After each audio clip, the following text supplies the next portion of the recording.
Our protagonist, who was incredibly excited to discover he had grasped a bit of earth magic. He thought he could use the bricks he created, and because of that, the inn was imbued with his mana. This meant he could use the memory magic stored within it, making him even more thrilled with new ideas. Suddenly, the scene changed, and the protagonist was stunned, unable to move or remember anything. We see that he's turned into a crying newborn baby. He wondered if he'd been in some kind of accident. A woman appeared and asked if he was hungry. Seeing her, he wondered if the beautiful woman was his nurse, assuming he was in a hospital. Then she used magic to light up the room, and the protagonist suddenly realized that he had been reborn into another world, where magic actually existed. This was not Japan or the world he once knew. Finally, the woman breastfed the baby, saying it was time to eat, and he blushed when he saw her breasts. Unable to control his body, he began to nurse. He was overjoyed to realize that magic was real here, and this beautiful young woman was his mother. He excitedly thought that being reborn into a new world was amazing, because he got to start a new life as a baby. However, he didn't have a name yet. He heard people calling him Marie's child, and his name seemed to be Ashila. He knew that when he turned 6, there would be a naming ceremony, but for some reason, he had a bad feeling about it. Even so, what excited him more than anything was the magic. He noticed there was nothing to light up the room, which meant that in this world, magic could be a part of everyday life. He daydreamed about his own magical powers, trying to light up the room but crying out in frustration when he failed. His mother came to comfort him, and once he calmed down, he decided to try a different approach. First, he needed to observe how his family used magic, then learn from them bit by bit. His mother walked in and asked if he was awake, then used magic to light up the room and picked Ashila up. He noticed that they seemed to be drawing some kind of energy from their bodies to use magic, and he understood that energy was needed to do so. He also realized his vocal cords weren't developed enough to chant spells. After that, he focused on practicing his mana every day for 3 years. But even now, he still couldn't use his magical powers. While his family was always struggling, he was just a 3-year-old child. But poverty was already starting to affect his health. Starting today, he decided he had to find food for himself. He realized there were 2 types of mana, one inside the body and another that existed in the surroundings. The external mana could be drawn into the body through the mouth and merged with the mana already inside. He began absorbing mana from the air, and for the first time, he felt it gradually gathering around his lower abdomen, creating a strange sensation as the 2 streams of mana combined. Just below his stomach, he started trying to control and circulate the mana throughout his body. By doing this, he gradually refined the mana within him. However, he had to wait until he was 6 years old to participate in the naming ceremony and start using magic. Then, he would be able to use simple everyday spells like creating light, starting a fire, and producing water, magical skills that only his parents were able to use. Ever since he was a baby, he had tried time and time again to learn how to use magic and had finally made some progress. He began the process of absorbing mana from the air, drawing it down to his lower abdomen, refining it, then guiding it up to his chest and spreading it to his limbs. As the mana spread throughout his body, he carefully guided it back slowly without interruption. When in the open air, the mana looked like a type of gas. But once it flowed into his body, it felt more like a viscous liquid, giving him a deep sense of the potential power within. As his magic power surged, he focused on gathering it into his palm and releasing it into the ground. He tried to maintain his concentration, not wanting to lose his train of thought, especially since he had stopped at this point last time. He pictured the importance of practice, believing that the vitality of a field depends on the quality of its soil. The soil was soft, loose, and had a faint natural scent, holding precious nutrients. In his previous life, he remembered his grandmother in the countryside often using synthetic fertilizer on the soil, weeding and tending to the earth to improve its drainage and exposure to sunlight. Thinking about this, he completed his spell and was surprised to find he had succeeded. He noticed the plot of land was about 10 square meters, the terrain uneven because his family were farmers, but the soil in the field was hard and full of weeds. Ashila was surprised that the spell was simple, yet he had succeeded on his very first attempt at using magic in this new life. However, right after, he started to feel hungrier and wondered if using magic made him even hungrier. Without hesitating, he decided to start farming right away, planting 20 edible seeds. After 20 days, he was so moved he cried, telling himself he no longer cared about a child's pride and began to accept his life in this world. Watering became a challenge, difficult for a 3-year-old. But after the first 5 successful days of using magic, he felt relieved as he improved the soil and used magic every day, turning a portion of the land into a field of loose, fertile soil. Gradually, flowers began to bloom, a sign of a good harvest. But the strange thing was, the flowers bloomed after only 5 days, when it should normally take 20. When he tried pulling one up, he was stunned to see that the number of edible tubers was much larger than usual. Normally, there should only have been a few, but there were more than 10 large ones. He tried eating one, but found the taste wasn't very good. And so, his quest to revive the farm began. He continued to improve the soil and began to pay attention to seed selection. He noticed that the vegetables in the field grew incredibly fast, taking only 5 days to be ready for harvest. Even so, he kept eating them to avoid going hungry. Even though he knew the food in his past life was much tastier and more appealing, he was excited that his magic had broken the normal rules of nature. He didn't understand the theory behind it all yet, but watching the vegetables in his garden grow so quickly gave him the idea to take advantage of it. Even though the vegetables currently tasted bad, he hoped he could improve their flavor in the future. But he wondered, how could he improve the vegetables' taste? As he went to bed, he remembered a story from class about green peas, where someone tested thousands of peas to discover the principles of heredity. He thought that he didn't have enough varieties of 20s to start crossbreeding, and slowly drifted off to sleep with those thoughts.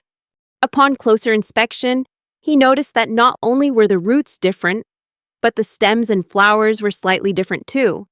Some 20s tubers were black, others were reddish-purple, and some grew in larger clusters. The flowers also had a variety of colors, from white to yellow. He cataloged each characteristic and divided the soil into 6 sections based on their distinct traits. At first, he just wanted to secure a food source, but these makeshift experiments gradually became his daily routine. He realized that these vegetables also contained a special kind of magic. The magic he had created combined both internal and external magical power, creating a unique blend that helped him hone his skills and unlock the potential within these vegetables. Each time he cast the spell, the merged magic was consumed. And when he tried to merge it again, he realized he had no internal magic left, making it impossible to continue merging or casting spells. From then on, he wondered how to restore his internal magic faster. He had realized that magic could recover naturally over time, but the pace wasn't fast enough for his needs. After experimenting by eating the vegetables regularly, he concluded that eating them helped his magic recover faster. However, mana didn't recover immediately after eating. It took some time. That's why he hadn't noticed this until now. He asked himself an important question. What kind of food restored the most mana? After trying various types of 20s, he found that the amount of mana recovered differed depending on the variety. Although he couldn't change the vegetable's flavor yet, he decided to put that aside for the time being, and decided to classify the vegetables that could restore the most mana. He felt a thrill of excitement discovering something new every day. He knew for sure that he needed to compare and prioritize the foods that restored the most mana, but this small body of his also had its limits. He wished there was a faster way and decided to expand his cultivation area. At first, he could only concentrate with his eyes closed, but now he was getting used to using magic without needing to do that. When he cast the spell, he was stunned, wondering to himself how his power could have improved so much. When he heard a strange sound but couldn't pinpoint its origin, he had an idea: to focus refined mana into his eyes to observe.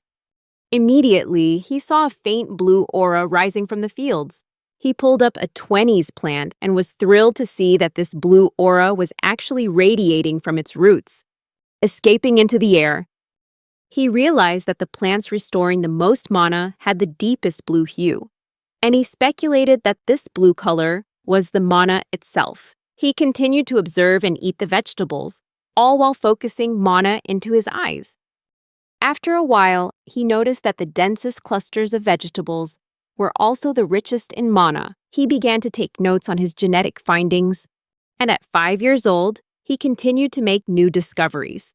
He realized that the vegetables that restored the most mana didn't produce an immediate effect, and that when he focused mana into his eyes, the information he perceived about objects changed. The blue color of the mana sparked his imagination, making him think that if he focused mana on a different part of his busy life, something else might happen. This train of thought wasn't wrong, but he decided to rest and sleep until the next day. The next day, instead of letting his mana radiate out of his body and seep into the soil, he kept the mana contained within him. Then, he tried using body-strengthening magic. Watering his crops became much easier, and he was also able to expand the fields even more. When he concentrated mana into specific parts of his body, he noticed a significant increase in the strength of his arms and legs. He wondered if his muscles could be enhanced. What about his internal organs? If he could strengthen his digestive system, could he absorb mana from the vegetables faster? He gave it a try and felt his absorption and digestion speed increase significantly. All this time, he had been putting a great deal of effort into tailoring his magic usage for each specific situation. But then, one day, his father took out his sword and said that he had to leave. His mother, full of worry, told him to be careful and promised that she would wait for him to return safely. She told Ashila that from now on, he was in charge of things at home. His father, who had always been the pillar of the family, had to leave because he was summoned to join the war effort, as a large-scale conflict erupted, forcing most of the men in the village to depart. Ashala always felt that the technology in this world was very primitive, and it seemed that war was one of the reasons why. In times of peace, the villagers would work together, gradually clearing land to create surplus farmland. But now, all of that had been disrupted by the war. The village's agriculture depended on the amount of land they owned. If it weren't for the war, there would be more new fields, paving the way for technological development and greater prosperity. This made him realize that his magic, which allowed him to create his own fields, played a crucial role in the current situation. Taxes were calculated based on the area of land used, so his field had a distinct advantage. But what worried him most was the poor quality of the equipment for those who had to go off to fight. They mostly had nothing but farming tools, and he wondered if those would be of any help to them in battle. He feared this could lead to casualties and create turmoil in the village, putting them at risk of losing their homes. With memories from his past life, he didn't want to have to kill anyone, and thought that, at the very least, they would need good weapons and armor, but most importantly, they needed money. However, when he saw his mother stir-frying tubers from the 20s field, he realized a much bigger problem. Life in the village barely generated any income. He thought about it and realized the only way was to rely on merchants. His mother suggested trying to make sandals from the dried 20s stalks, since they could create various products from them and earn a little money for shopping. Although he didn't say it out loud, this seemed quite inefficient in his eyes, because merchants travel between towns and villages, and they would demand products of higher quality or value to make the transport worthwhile. Ashila realized that selling sandals made from 20s stalks could bring in some income, but he needed to learn how to negotiate prices to get a better profit. His mother taught him how to make the sandals, and he began producing them every day. When a merchant arrived, he praised the quality of the sandals and paid a small amount of money. Ashila was overjoyed when he saw the shiny coins, but was then disappointed to realize it was only 6 old copper coins. He realized the price for the sandals was lower than he'd expected, and at this rate, it would take a very long time to earn enough money for weapons. He called the merchant back and asked a few questions, which is how he learned about the market price.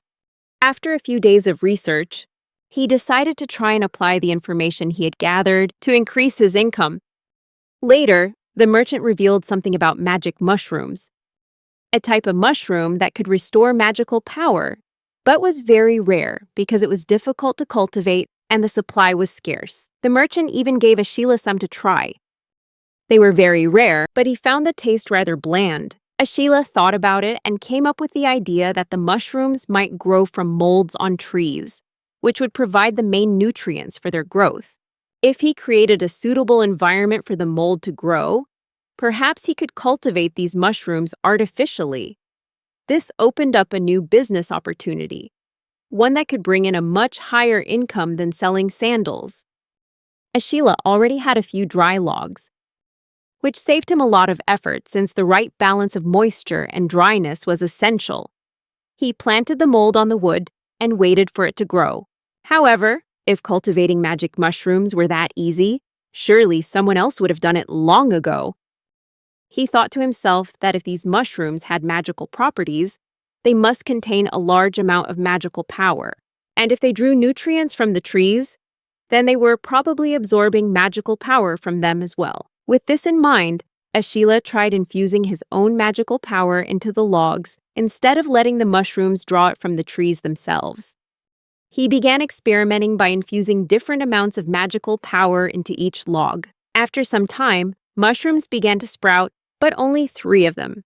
Still, it proved the method was effective. To make a profit, he needed to grow them on a larger scale, but his house wasn't big enough to hold everything.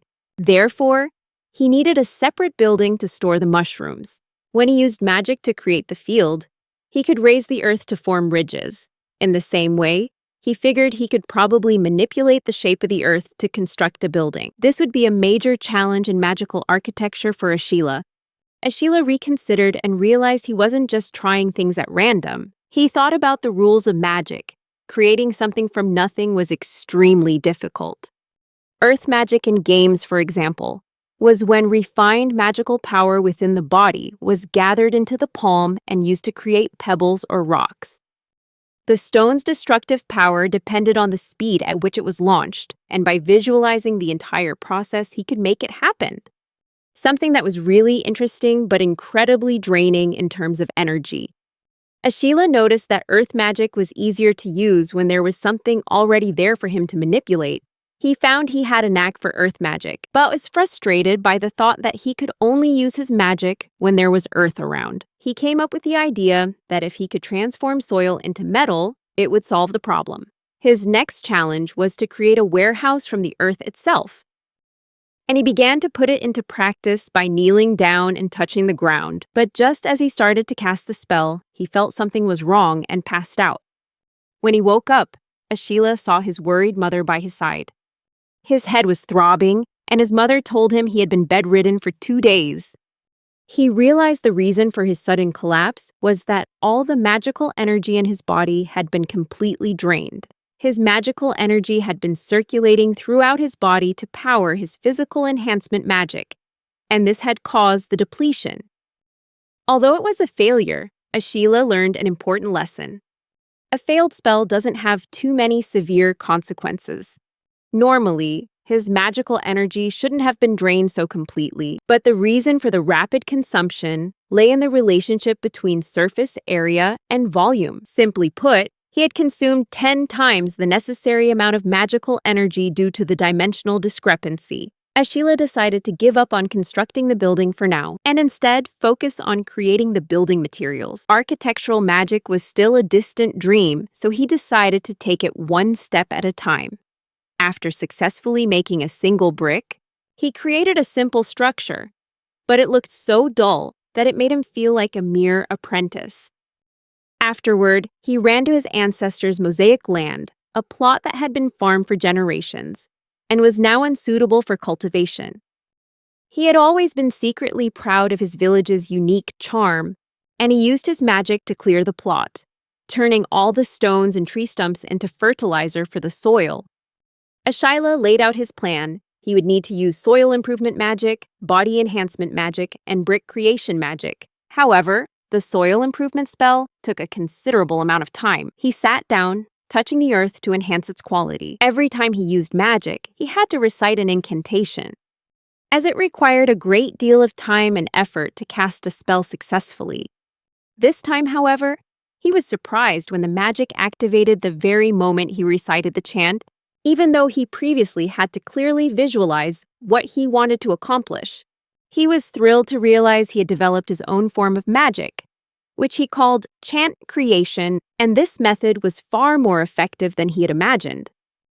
Ashila contemplated using magic with fewer chants, which made him all the more eager to explore his power. He felt exhausted, but was also incredibly grateful that the magic could activate right after he recited the incantation. He tried again, further improving the quality of the soil, noticing that the spell had an effective range of about 10 square meters when he used the chant, ensuring the effect was stable without requiring too much adjustment. He thought that if he could adjust the amount of magical energy consumed based on the spell's range, things would become much easier. But he still wondered how that was even possible. He began to experiment by muttering, "Create brick," and as he touched the ground, it instantly turned into a brick. After that, he continued to practice, muttering the word brick even in his sleep.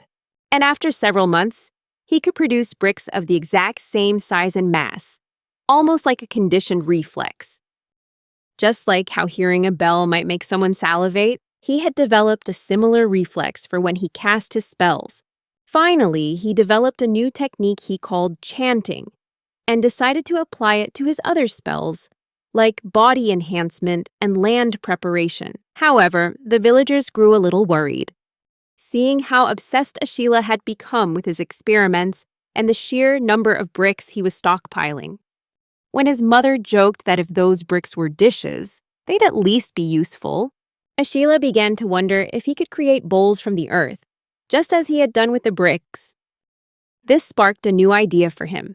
Maybe this raw material could also be turned into useful household items. Ashila transformed the earth into cups and plates, but his mother wasn't very impressed with the ordinary clay bowls. Taking it as a challenge, Ashila decided to focus on quality over quantity and created a set of white porcelain cups and saucers. His mother was surprised and praised them, as she had never seen such pure-looking dinnerware. This made Ashila realize that perhaps he didn't need to strictly adhere to standard materials when using magic. He continued to experiment and created a cup with a flower painted on it. But the clumsy drawing made him realize he had no talent for painting. Undeterred, Ashila decided to create other items besides white porcelain. He remembered that sea sand could be used to make glass, so he created a transparent glass cup, an item never before seen in the village, and perhaps not even in the surrounding regions. His next challenge was to increase the production of magic mushrooms. Just then, the merchant appeared and called out his name, saying he had something to discuss. Ashila was delighted, as this was the perfect opportunity to sell some of the items he had made. However, the merchant instead asked to buy some spare bricks from his house, which surprised Ashila. He asked again to confirm and excitedly said he had also created some new items, but the merchant seemed confused, not understanding what he was talking about. The merchant told Ashila to call his parents to negotiate the sale of the bricks. Ashila replied that he had plenty of bricks, but the merchant was only interested in buying them now and promised to look at the pottery next time. Ashila looked at him with dissatisfaction, insisting that he wouldn't regret passing up the chance to buy his pottery. And finally, the merchant agreed to take a look. Upon seeing Ashila's pottery, the merchant was astonished and asked him how he had created such items. He then agreed to buy both the bricks and the pottery, but Ashila was disappointed when he only received 5 copper coins. He grabbed the merchant and angrily asked if he took him for a naive child who knew nothing. The startled merchant explained that he had paid more than the usual rate, and that the villagers couldn't afford to spend much money on such luxury items. The merchant explained that rich people don't trade with peddlers like him, but only deal with established merchants. Ashila thought about marketing his products to the nobility, those who were willing to pay, but there was no way to reach them in a world without the internet or newspapers. He felt frustrated. and thought that talking to this merchant was a waste of time. Seeing Ashila's sad expression, the merchant consoled him by saying the market for bricks was very stable and promised to buy all the bricks he had next time. When the merchant came the next time, Ashila had prepared 10 times the amount of bricks. The merchant was surprised and said he had brought someone strong to help transport them. Ashila was surprised to see the animal the merchant brought, and seeing his confused look, the merchant asked if he had ever heard of a dragon horse, explaining that it was a very strong work beast. We learned that work beasts are creatures raised from eggs to assist their owners. Work beasts born this way are very loyal to their master or parent.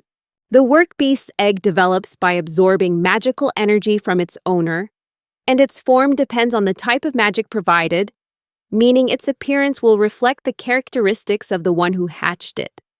For this reason, those who can create unique or useful working beasts are highly valued. As the merchant loaded the bricks onto the back of a dragon horse, he explained that incredibly powerful dragons existed in this world, and that this working beast, which resembled a dragon, was famous for its strength, endurance, and courage.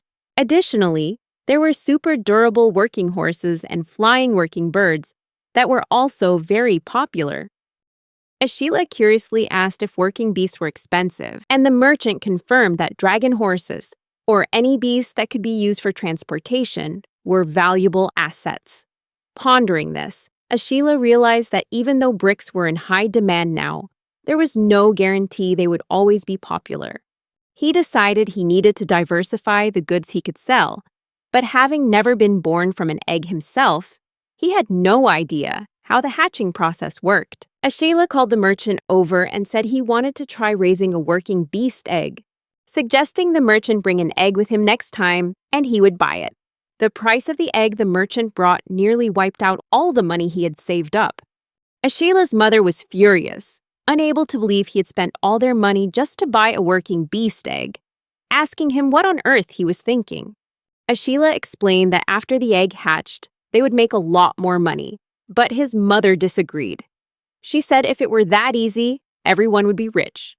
She argued that buying a working beast egg was no different from gambling away their entire fortune, since many people had been tricked into buying random animal eggs that rarely, if ever, actually hatched. Ashila retorted that he had earned the money himself and wanted to use it for his future. But his mother scoffed, reminding him that not all of that money was his. Hadn't he been selling the sandals that everyone in the family made together? Finally, she laid down the law.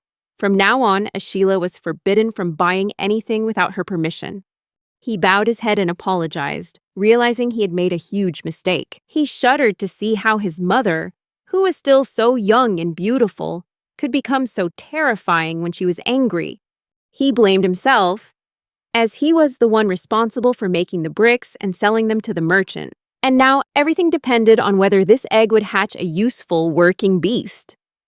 Ashila made a net bag from the stems of a 20s plant to hold the egg and carry it safely with him. He wondered if he could get several people to channel their magical power into the egg to help it hatch, but he realized that everyone's magic was different, which made it difficult to incubate the same type of working beast together. As he held the egg in his hands, he could feel it drawing magical power from him. Ashila poured magical power into his eyes to see more clearly, and saw the egg emitting a blue mist. He noticed that the egg contained very little magical power, yet it emitted this blue aura. When he chanted the spell, Channel Magical Power, he saw the blue color deepen and the magical power he channeled into it get absorbed. However, he wasn't sure how much magical power he needed to use for this. Every day, Ashila channeled magical power into the egg while being supervised by others. He began to think that perhaps he needed a private hideout, and just as his mother had said, he was still a child and shouldn't be spending money on his own. Although he hated being treated like a kid, he started saving money so he could buy a good weapon, as it would be important for making a name for himself during wartime. Ashila thought about his future. As a younger son, he knew he would either have to live under the control of his eldest brother or strike out on his own. Therefore, in addition to preparing a weapon, he decided to get ready for an independent life. His village was surrounded by a fence, and beyond it lay a dense forest. In the past, when the lands were safer, trees were cut down and the land was cultivated to expand the village. However, with the constant warfare, the amount of farmland was gradually shrinking. Leaving his house, Ashila decided to find a place to build his hideout. Using body reinforcement magic, he was able to avoid fatigue despite the strenuous work. He started by touching the ground and removing tree stumps, causing the stumps to lose their strength to support the tree trunks. He continued to use magic to clear the area, flattening a 10 by 4 meter area with compacted earth, creating a large area to lay the foundation for a storage shed. He figured that if he built the entire house at once, the amount of mana required would depend not only on the area, but also on the internal volume. This would make the mana consumption wasteful and dangerous. In the end, he decided to build each wall individually. He began the process, using mortar to set the bricks as he visualized a complete wall. As he cast the spell, the bricks began to automatically assemble and take shape, and he completed his hideout in the forest in no time. When he stepped out and looked at the egg, he noticed it had grown much larger, and its magical aura had turned a deep blue, signaling that it might be about to hatch. Returning home, his mother came to him and said that it was almost time. Ashila was delighted to realize that he would be turning 6 years old this year, entering an important stage of his life. When a person turns 6, they participate in a baptism ceremony at the village church. Today was Ashila's special day. When they arrived at the church, Ashila wondered why he couldn't remember the baptism from his past life. Perhaps because he wasn't very happy back then. But now, the naming ceremony would take place during this baptism, and he eagerly awaited this moment. Upon seeing Ashila, the priest raised his hand, signaling the start of the ritual. Ashila was thrilled, because after today, he would officially be able to use his family's magic. For generations, humanity had always had to hide from the threat of monsters. But the family magic gave them a basic means of self-defense, helping to expand the lands they could inhabit. Thanks to magic, humanity, who couldn't defeat monsters on their own, was able to build large and prosperous settlements. The priest began the ceremony, and now, Ashila's naming ceremony officially commenced, marking a new turning point in his life. During the baptism, all citizens would receive the family magic. The priest announced that they would perform the ritual for each person one by one, and asked everyone to wait patiently for their turn. As a key driver of population growth, the church had attracted many followers, and the feudal lord had re-established a registration system, as well as a system to ensure everyone could benefit from the magic. Ashila sat before the priest, who explained that through this naming ceremony, he would receive the divine protection of the gods and the ability to use magic. He also stressed that this magic should only be used to improve people's lives, and asked him to swear not to abuse it. Ashila promised to keep that vow. As the priest raised his hand, Ashila focused mana into his eyes to observe, seeing that the magical energy was concentrating in the priest's palm. The priest created a magic circle, and Ashila was stunned to see his memory preservation spell activate automatically, helping him efficiently store the new memory. The magic circle sent new information directly into his mind, granting him the ability to use the family magic. Ashila tried casting a light spell and realized that the family magic consisted of basic skills. He understood that the effectiveness of the magic didn't change whether the user was a child just learning it or an adult who had used it for years. Even as a person's mana increased, the power of the family magic, like the ability to create fire, showed no significant improvement.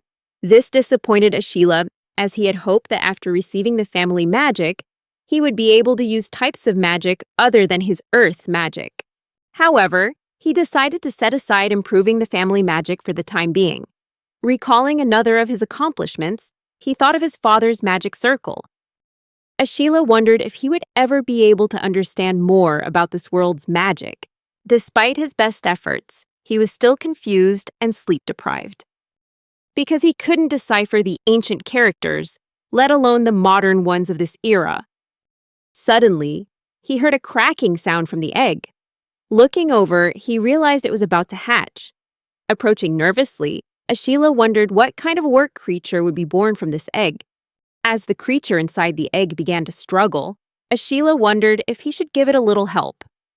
Finally, as the eggshell cracked wide open, a beautiful little horse emerged. Immediately, the foal tried to get up, and Ashila was amazed that it could already stand.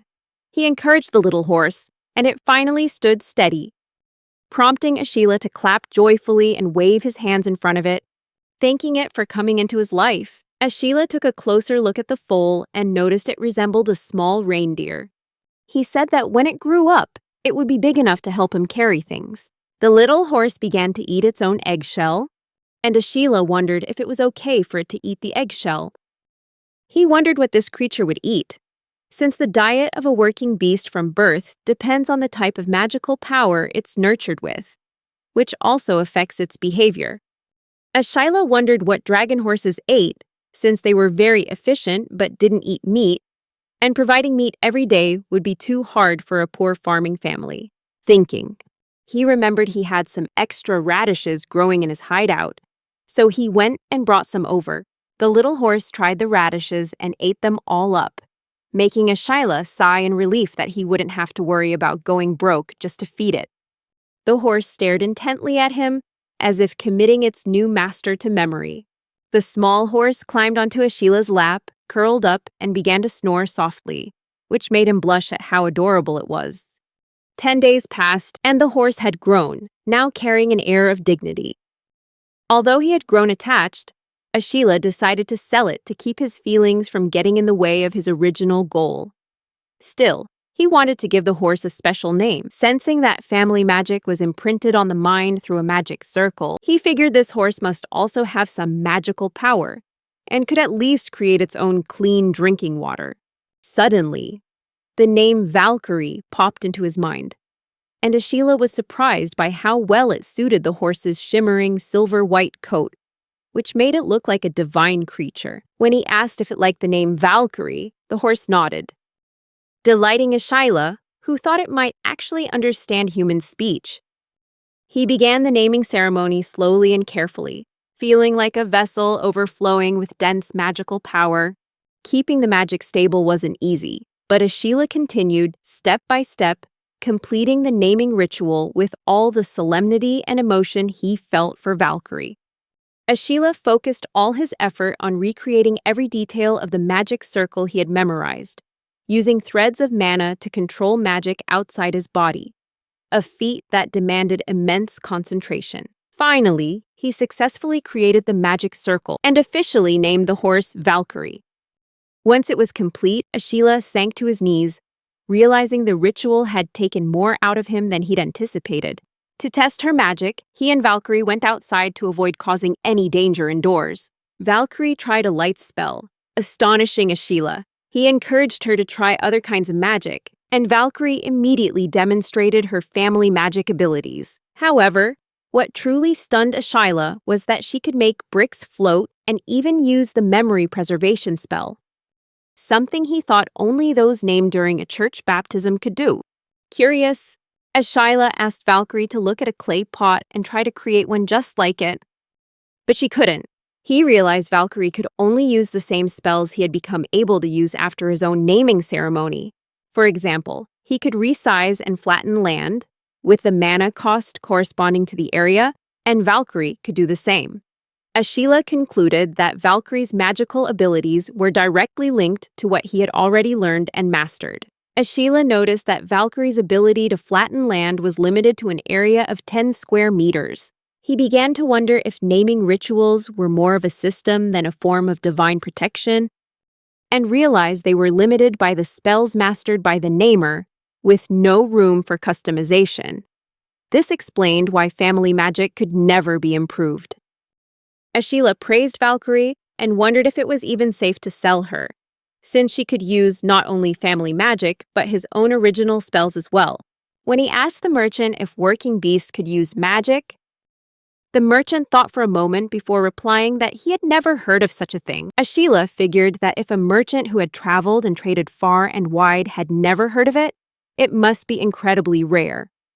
The merchant, excited to hear about Valkyrie's special ability, asked Ashila for a demonstration of her magic. However, Ashila was careful to warn Valkyrie not to use his personal magic in front of others, keeping her unique abilities a secret. Ashila agreed to let the merchant see Valkyrie, and when she appeared, the man was amazed by her pure white coat and her load-carrying capacity. When the merchant offered to buy Valkyrie, Ashila surprised him by refusing, explaining that even though he had originally bought the egg to make money, he had grown attached to Valkyrie and wanted to keep her with him. The merchant, also impressed with his magical abilities, realized that he would be a powerful assistant, even stronger than a child. Seeing this, the merchant made an offer. He had 5 other work beast eggs and was willing to give them to Ashila. He suggested that after Ashila raised the work beast from these eggs, he could sell them. And the merchant assured him it wouldn't be hard to find buyers if they were raised by Ashila. Even though he might take a loss at first, the potential profit would be enough to make up for it. Ashila, hearing this, began to set the terms for the deal. He emphasized that he would set some minimum requirements to protect his own interests.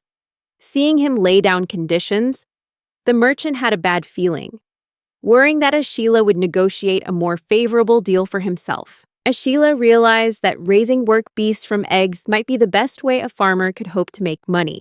He was determined to grow this business and work hard. One day, he saw Valkyrie take one of the eggs, which made him panic and scream, telling her she wasn't allowed to eat it. But Valkyrie confirmed that she was just keeping it safe. Ashila asked if Valkyrie intended to raise these eggs, and she touched her nose to an egg, using her magic to transfer mana. He was surprised to see that she could transfer mana into the eggs.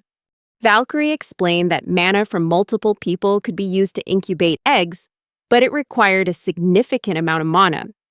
Ashila decided to entrust the task of incubating the eggs to Valkyrie and asked her to take good care of them. Remembering his past life, Ashila recalled how he once brought home a stray dog. His mother had been furious and asked if he was capable of taking care of it. Despite being scolded by his parents, he was eventually allowed to keep the dog, promising that he would truly look after it.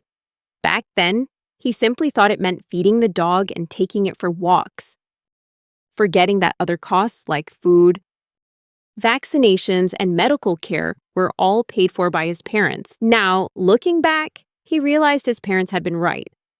Taking care of a living creature really requires a lot of responsibility and effort.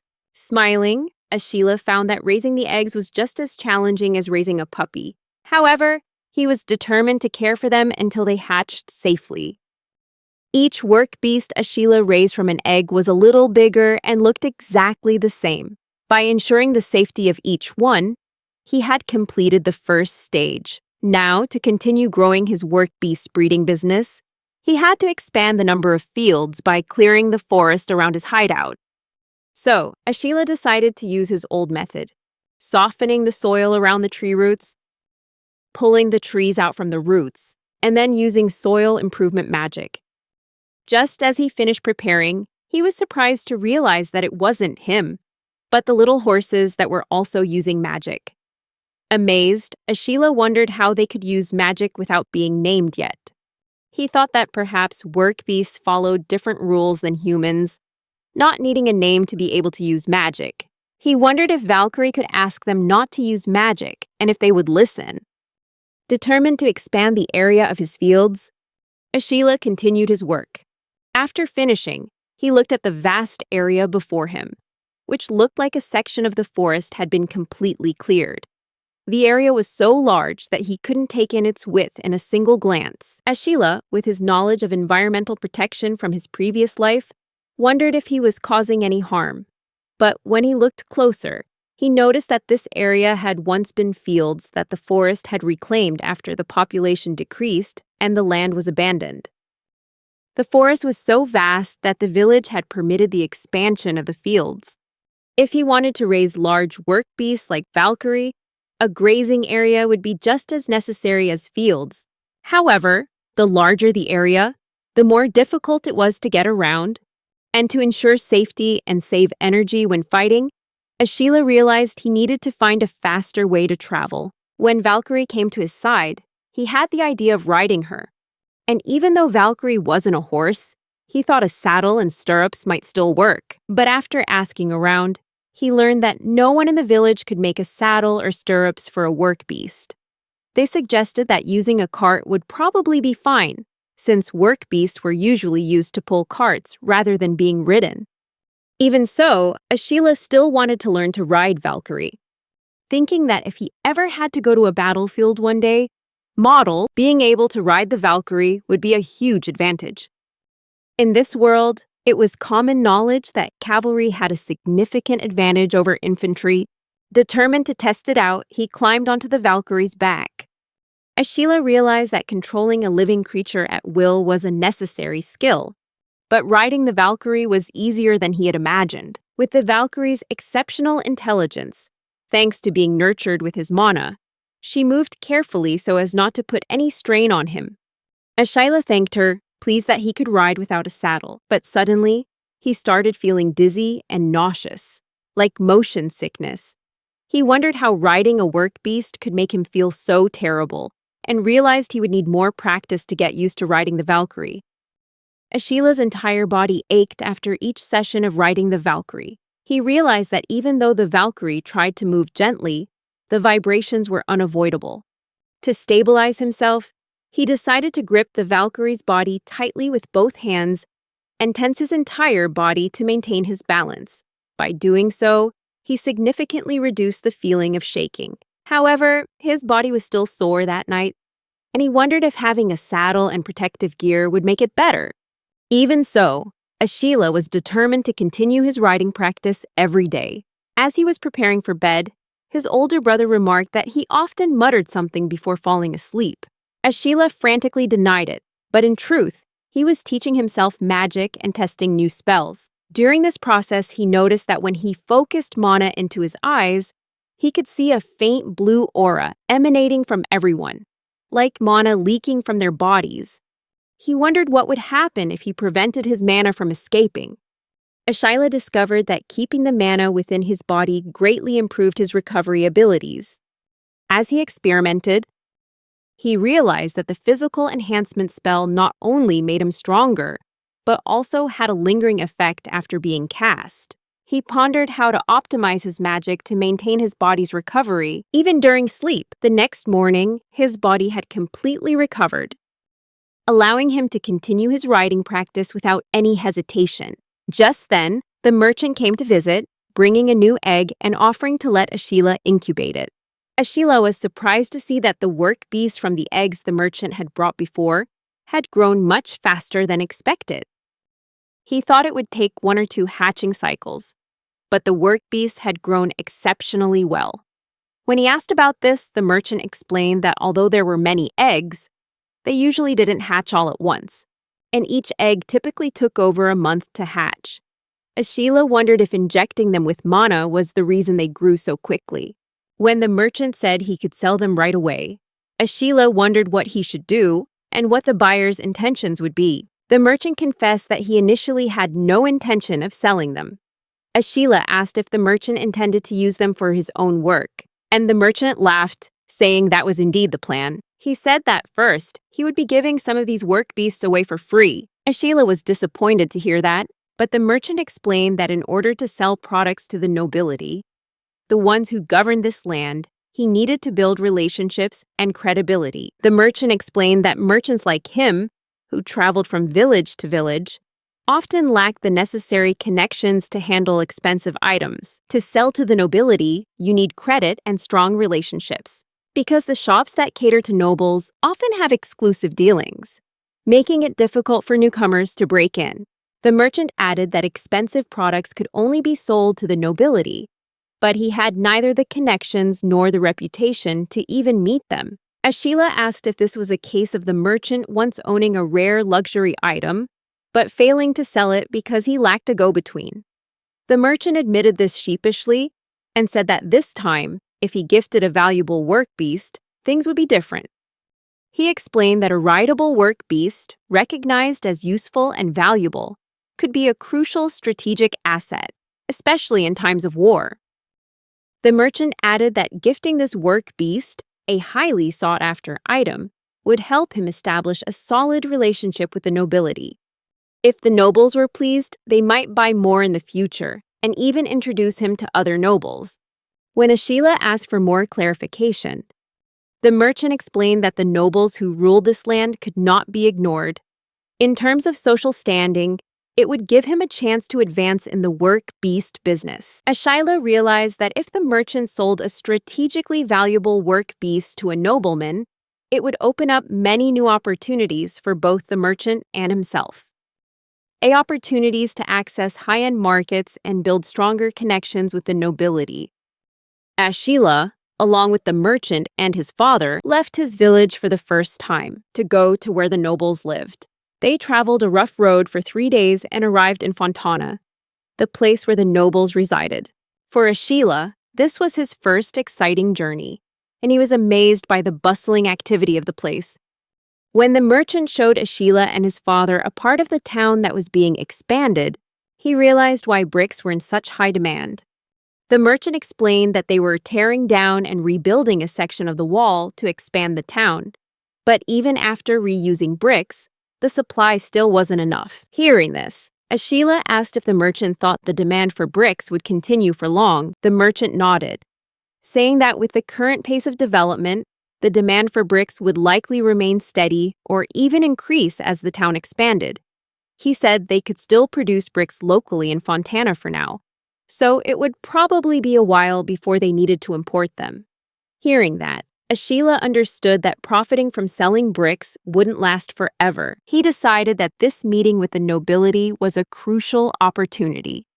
A man named Raymond, the negotiator for the Fontana family, appeared and introduced himself. They bowed to him respectfully, and Ashila felt a thrill of excitement at the chance to see a nobleman's house. Raymond said that according to the information he'd received, these work beasts could be ridden. The merchant confirmed it, asserting they were of high quality and could be ridden even while wearing armor. He added that they would be honored to introduce the work beast to Lord Fontana. And Raymond stepped forward to ask about Ashila. The merchant explained that Ashila was the one who had raised the work beasts, and the man beside him was his father. Raymond remarked that Ashila's ability to raise work beasts seemed to have long-term potential, and the merchant confirmed it, introducing the Valkyrie to him. Ashila was stunned to hear the name Valkyrie mentioned, but the merchant skillfully asked Raymond for permission so they could demonstrate the Valkyrie's full capabilities to the Fontana family. Ashila was dismayed as the merchant and Raymond discussed producing and selling Valkyries, because to him, that was the name of his first work beast, not a name for the entire species. The real Valkyrie was back looking after the village, and he had no intention of selling her. Raymond agreed to grant them a license and encouraged them to continue working hard.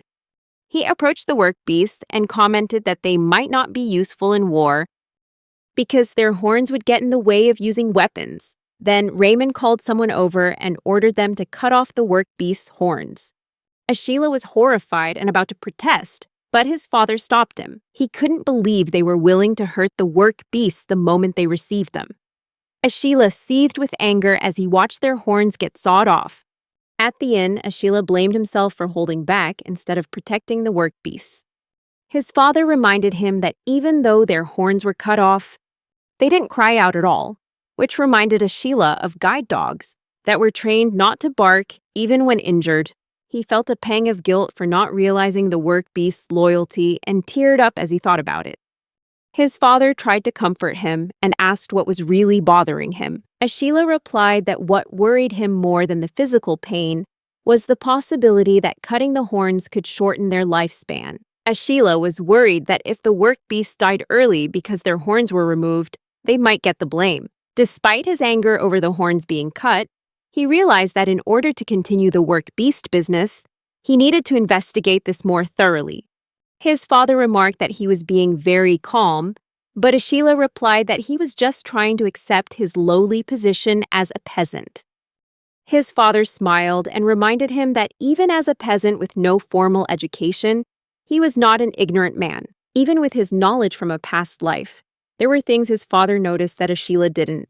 Ashila, despite being just a child, had expanded their land by clearing the forest in a short amount of time, which led the villagers to whisper that he might struggle to pay his taxes. The village chief even planned to seize his fields as a way to punish him for changing the land so quickly. He realized that on top of the worst beast business, just holding onto and protecting what he had built would be a major challenge going forward. Ashila's father had been working hard to convince the noble family governing the region that raising work beasts required a vast amount of land. They needed to expand their farming to provide enough resources for the breeding. However, the amount of wheat they produced wasn't enough to pay the taxes on such a large plot of land. Raising work animals and clearing forests were also things the nobles desired. Fortunately, they received a permit that allowed them to own land and pay taxes in cash instead of wheat. Ashila's father suggested that since they were in town, they should look around and buy some necessities. Ashila felt happy to have a father he could trust, and thought to himself how lucky he was. As they walked around town, Ashila noticed there weren't many wooden buildings, and wondered if wood wasn't popular here. His father explained that wooden buildings weren't common for safety and durability reasons. Many places preferred brick or stone for their fire resistance and longer lifespan. Ashila's father explained that wooden buildings were vulnerable to fire due to ignition magic. Even so, most buildings in town had few windows because they could use magic for lighting. Ashila realized this was related to his family's magic and the divine protection, though he still wondered if this power was truly connected to the gods. Seeing a window, Ashila had an idea. Glass might be in higher demand because it's more convenient and easier to use. He thought that if he tweaked his magic a little, he could mass-produce glass just like bricks, meeting the demand from construction projects. Ashila's father told the merchant that Ashila always surprised him and that thanks to the radishes he grew, the village had started to thrive. The merchant overheard this, and Ashila's father recounted the harsh past when crop failures made it easy for people to starve and prolonged droughts devastated the land. In the context of war, famine led to conflicts over food. At that moment, the merchant took notice of Ashila's radishes, wondering why this vegetable, which grew wild everywhere, was getting so much attention. However, when he tried one of Ashila's radishes, the merchant found it to be crisp, firm, and quite pleasant tasting, a significant improvement over the bitter, hard-to-eat wild kind. He concluded that if radishes of this quality became widespread, they would surely help reduce starvation. This new type of radish came from a village near the northern forest. When the merchant visited that village, he was astonished because villages back then were usually dark, stuffy, and dull. However, when he arrived at Ashila's village, he noticed it was different. Impressed, the merchant asked a barrage of questions about what else the village had to offer. After buying a large quantity of radishes and sandals, he met with other farmers and helped them cultivate this new radish. A few years later, Ashila began to introduce new products to the merchant besides sandals, like the magic mushrooms that grew in the forest, which he had mentioned before. However, since going into the forest could be dangerous for a young boy, the merchant advised Ashila to wait until he was older. Despite that, Ashila was confident he could handle himself and promised to be careful. The merchant was worried, especially since many young people had faced danger and lost their lives in the forest before. But Ashila, once again, showed him a pottery set he had made himself, which astonished the merchant and made him question the boy's origins.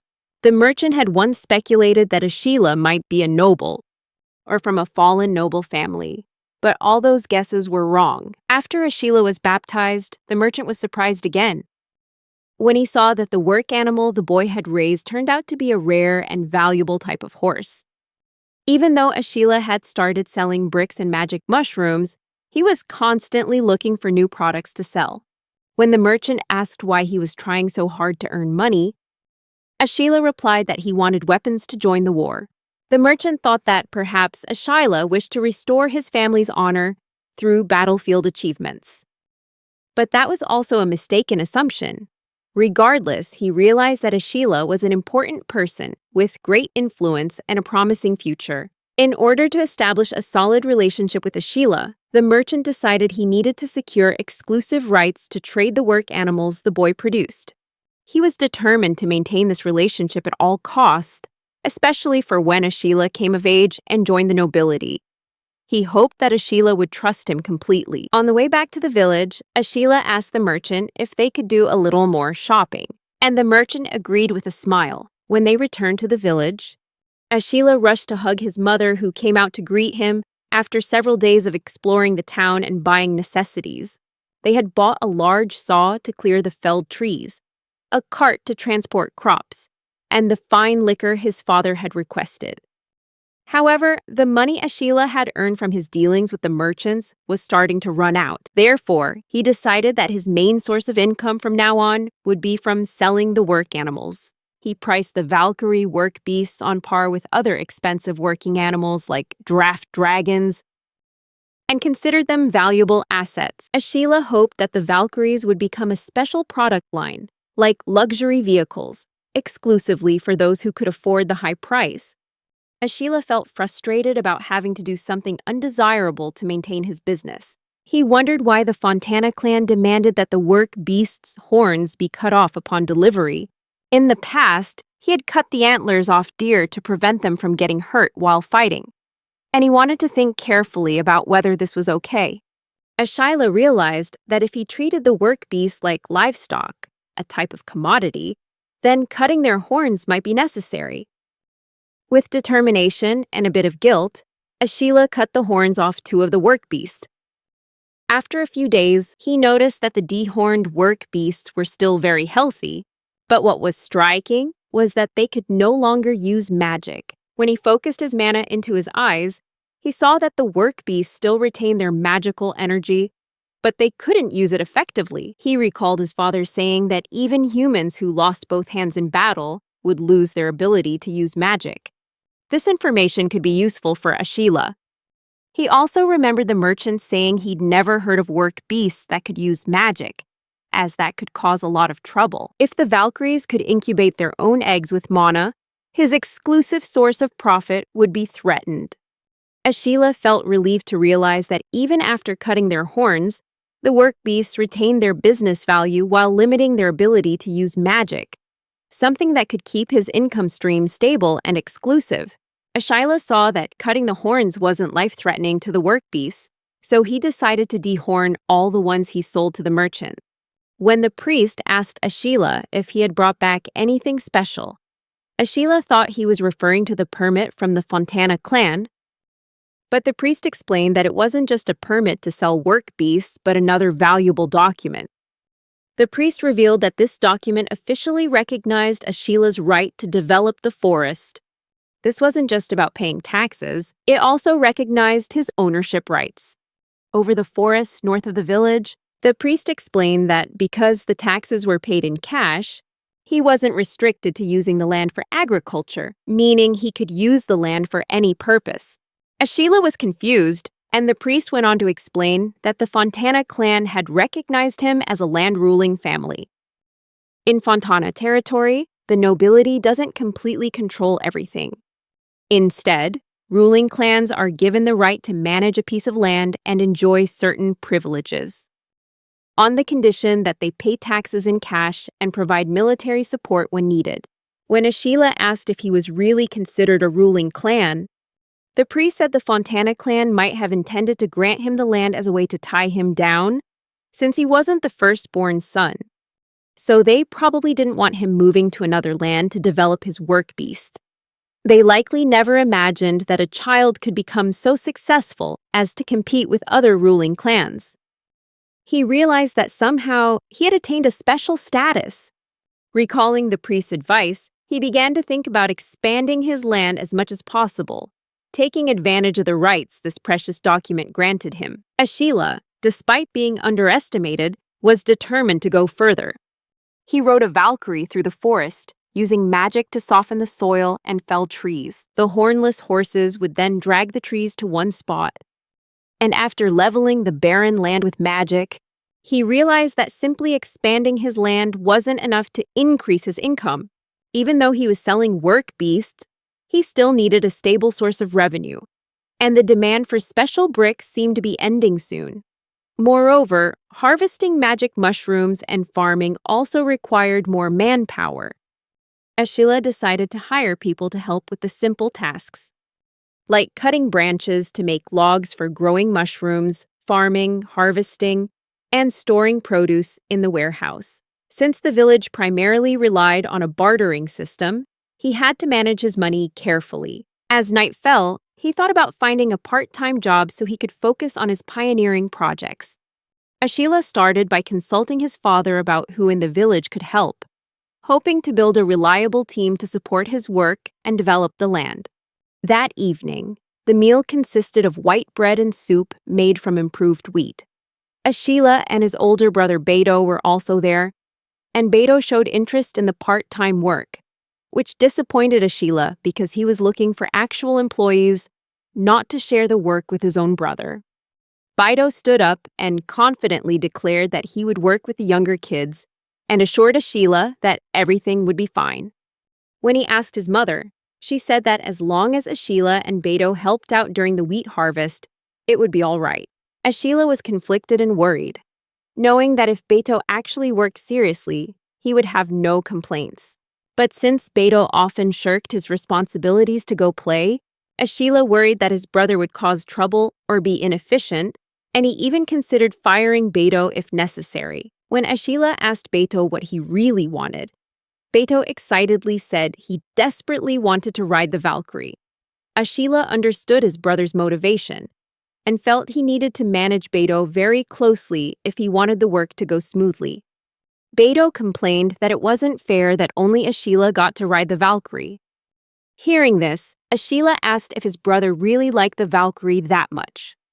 Beto confirmed, saying that any man would be captivated by the idea. Looking at Beto from an employer's perspective, Ashila found his brother tactless for immediately criticizing his hideout, calling it a real prison.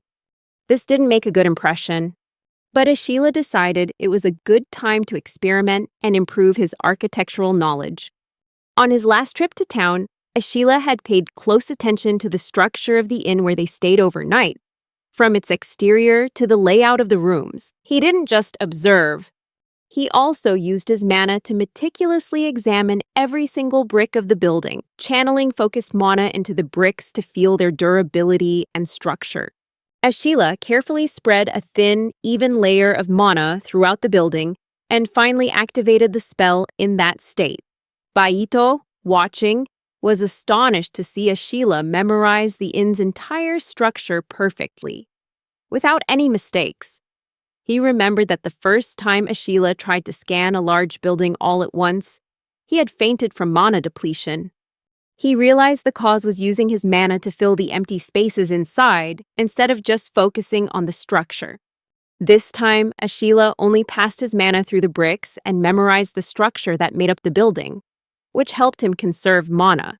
Relying on his memory of the shape created by his mana, Ashila was confident he could replicate the inn in a single attempt. He began by infusing mana into the earth to create bricks as building material, then recreated the shape he had memorized with mana, and finally replaced that magical structure with bricks and mortar. Looking at his creation, Ashila was amazed that he had managed to replicate the inn almost perfectly. However, since the inn in town was supported by the surrounding structures, he had to build extra sidewalls to help the building stand firm. Upon closer inspection, he realized he would probably need to create separate roofs for the extensions. Inside, Ashila's eyes lit up when he realized he had copied the architecture of a professionally designed building, offering much greater safety than anything he could have made himself. However, he still hadn't recreated the doors and furniture, which presented him with a new challenge to complete the structure. Ashila felt satisfied as he admired his new creation. Even though it still lacked doors and wooden furniture, being able to construct a sturdy building in a single attempt was proof of his progress. Ashila considered moving his base to this new building. When he went home in a cheerful mood, he asked what was for dinner. His father told him to wait a moment, and when he asked why, Ashila noticed his father seemed a bit worried. The next morning, Ashila ran into Marok, the woodcutter, and greeted him. Maddock teased him, asking what Ashila was doing up so early, and he knew there were rumors that the woodcutters were unhappy about him cutting down trees in the forest on his own. Ashila wanted to avoid unnecessary trouble with them, so he decided to talk it over with Maddock, who he knew might understand and sympathize with what he was doing, especially since he supplied the wood for his magic mushrooms. Ashila gave him a bottle of good wine, and Maddock happily praised it, saying it was excellent. Ashila realized that saying the woodcutters were angry was probably an exaggeration, but it was clear that his tree cutting had caused some annoyance. Ashila understood that the lumberjacks were unhappy he was cutting down so many trees. He discussed with Maddock the possibility of reducing the number of trees harvested, or moving deeper into the forest so as not to affect their income. Maddock agreed that it was a good idea, but he stressed that the real issue wasn't just about their livelihood. Maddock explained that he was replacing manual labor with magic and work beasts, making the lumberjacks feel threatened and worried about their profits. But, he added, what he was truly hurting was their pride and dignity. These lumberjacks were born into woodcutting families, raised to be lumberjacks, and have dedicated their entire lives to this work. To them, the trees aren't just a livelihood, they're a precious asset. Maddock asked Ashila what he would think of someone who cut down trees carelessly, only to let them rot without being used. He explained that Ashila's actions, felling trees without using them all or letting them get damaged, only made him seem like someone who disrespected their profession and the values and pride that define their lives. Maddock hoped Ashila would understand that their work is more than just a job. It's a tradition and a source of pride passed down through generations. Ashila fell silent, realizing he had unintentionally hurt the lumberjacks. Even though they understood he was clearing trees to develop the land, they were still unhappy with how he was doing it. Maddock explained that they just wanted him to understand the consequences of his actions, not to oppose him outright. Ashila felt disappointed in himself, realizing he'd been so focused on development that he'd overlooked the people around him. Perhaps his father had noticed the lumberjack's dissatisfaction and had tried to warn him before the problem got worse. Seeing Ashila lost in thought, Maddock realized that even with his extraordinary abilities, the young man was still willing to listen to the opinions of others. Afterward, Ashila asked Maddock if he would like to help out with his work. When he saw Maddock's surprise, he explained that he wanted to start managing the forest more responsibly. Ashila knew the northern forest was vast, so vast that many who got lost in it never returned. Although he didn't know its exact size, he was aware that unsustainable development would lead to serious consequences. With a combination of magic and his Valkyries, he could reduce the forest area quickly. However, he was worried about environmental degradation. If the forest was destroyed without any control, the soil would lose its ability to retain water and nutrients, causing erosion and potentially turning the entire region into a desert. The most pressing issue was that the firewood supply could run out if they continued logging without a sustainable plan. Without enough wood for heat, the entire village wouldn't survive the harsh winter. With these thoughts in mind, Ashila resolved to manage the forest more sustainably and carefully. He hoped that together with Maddock, they could develop the area without harming the natural ecosystem by planting trees with proper spacing to absorb enough sunlight, creating a stable supply of quality timber. Ashila admitted that he knew about growing vegetables and wheat, but he didn't know much about forestry. He suggested it would be very helpful to have experts like Maddock and the other lumberjacks assist with this. Ashila felt excited, believing this arrangement would advance his development plans while also satisfying the lumberjacks he respected and protecting the forest. Maddock expressed concern, saying that the power of nature shouldn't be controlled by humans, but he also acknowledged that Ashila clearly understood the benefits of forest management. He suggested Ashila discuss it further with the others. In the end, Maddock convinced everyone that this agreement was better than letting Ashila do as he pleased. They reached an initial consensus to monitor the situation. Through these events, Ashila realized that the area north of the village would likely fall under his management. He was happy to see that a village-wide consensus on managing the forest had been established. Maddox was very impressed by the amount of wood in the cart, remarking that if Ashila had this much lumber, he could significantly expand his magic mushroom cultivation. Ashila was pleased to see that entrusting the forest management to Maddox was already yielding good results. He assigned the task of making doors, cabinets, and other wooden furniture to skilled carpenters, while Bido was in charge of the turnip and vegetable fields. Surprisingly, the number of people joining the work had increased, and Bido turned out to be excellent at managing everyone. When Ashila asked where Beto was, people said he had gone to practice riding the work beasts. Ashila was surprised to realize that these people had gathered to lighten his workload. He apologized for letting them carry the burden, but they reassured him that helping in the fields was beneficial for them too, as they received a share of the harvest. One person in the group mentioned that the children who lost their parents in the war and those who were unemployed due to the lack of jobs in the village were very grateful for this opportunity. Ashila reflected and realized that in the past, he would have probably only thought about rewarding those he hired. He felt proud seeing how well Beto was handling personnel management and organizing the labor. Thanks to this change, he could focus more on developing the project, raising animals for work, and growing magic mushrooms. But now, he understood the greater meaning of creating opportunities for everyone in the village to work together and benefit from their labor. With all these changes and developments, Ashila had turned 8 years old, but suddenly he heard news that the field had been ravaged. Beto told him they had found wild boar tracks everywhere. Ashila wondered if a whole herd of boars had been lured by the taste of the radishes, but he remained calm, thinking it wasn't too big of a deal. Beto was furious, not understanding why he was so calm, and insisted it was a serious problem, because some villagers were refusing to work out of fear of the wild boars.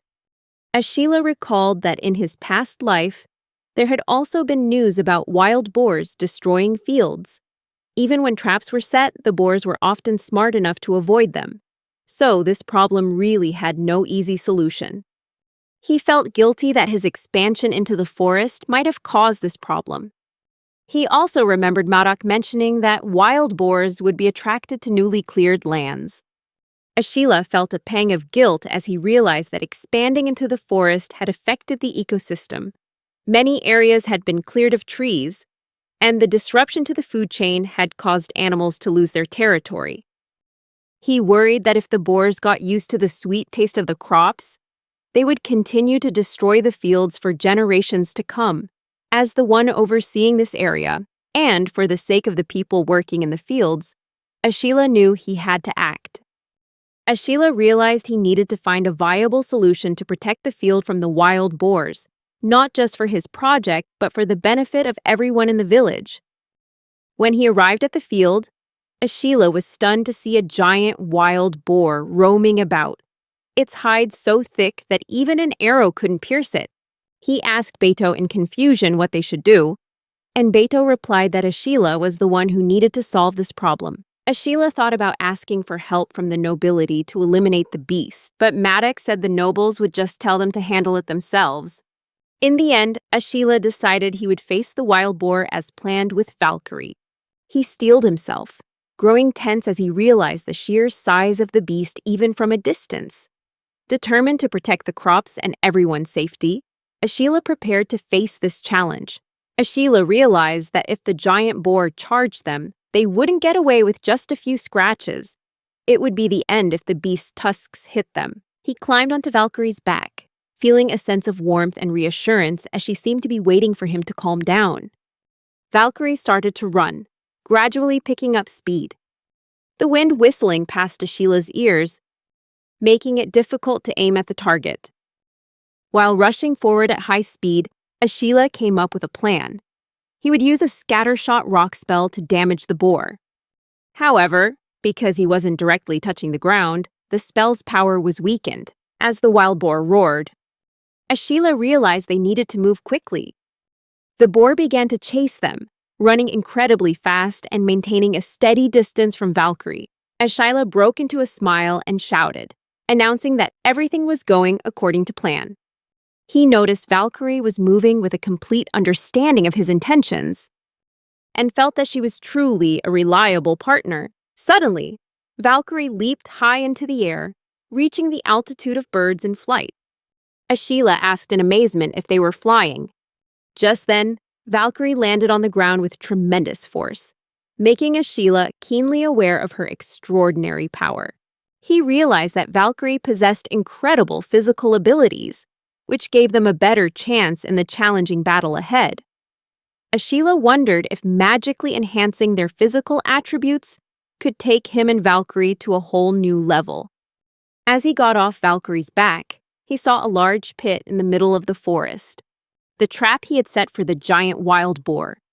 The wild boar had fallen into the pit and was bleeding. Ashila felt a bit sad seeing the sight, but he told himself that only powerful attacks could pierce its thick hide. The only way to defeat it was to combine earth magic with Valkyrie's speed to create this effective trap. And that was how the first battle of Ashila's life ended. Madoc was astonished to hear that Ashila had actually taken down the giant wild boar, and Ashila said that everything would be fine from now on. But Beto disagreed and asked him if he really thought there was only one giant boar. Ashila started to worry when he heard that, and Beto explained that many other large boars were still ravaging the fields. He said that if any more appeared, he would leave them to Ashila. Ashila panicked at this, protesting that dealing with the wild boars was too scary and difficult. But after that conversation, he became the one primarily responsible for handling the giant wild boars, ready to protect the crops and the village's safety from this new threat.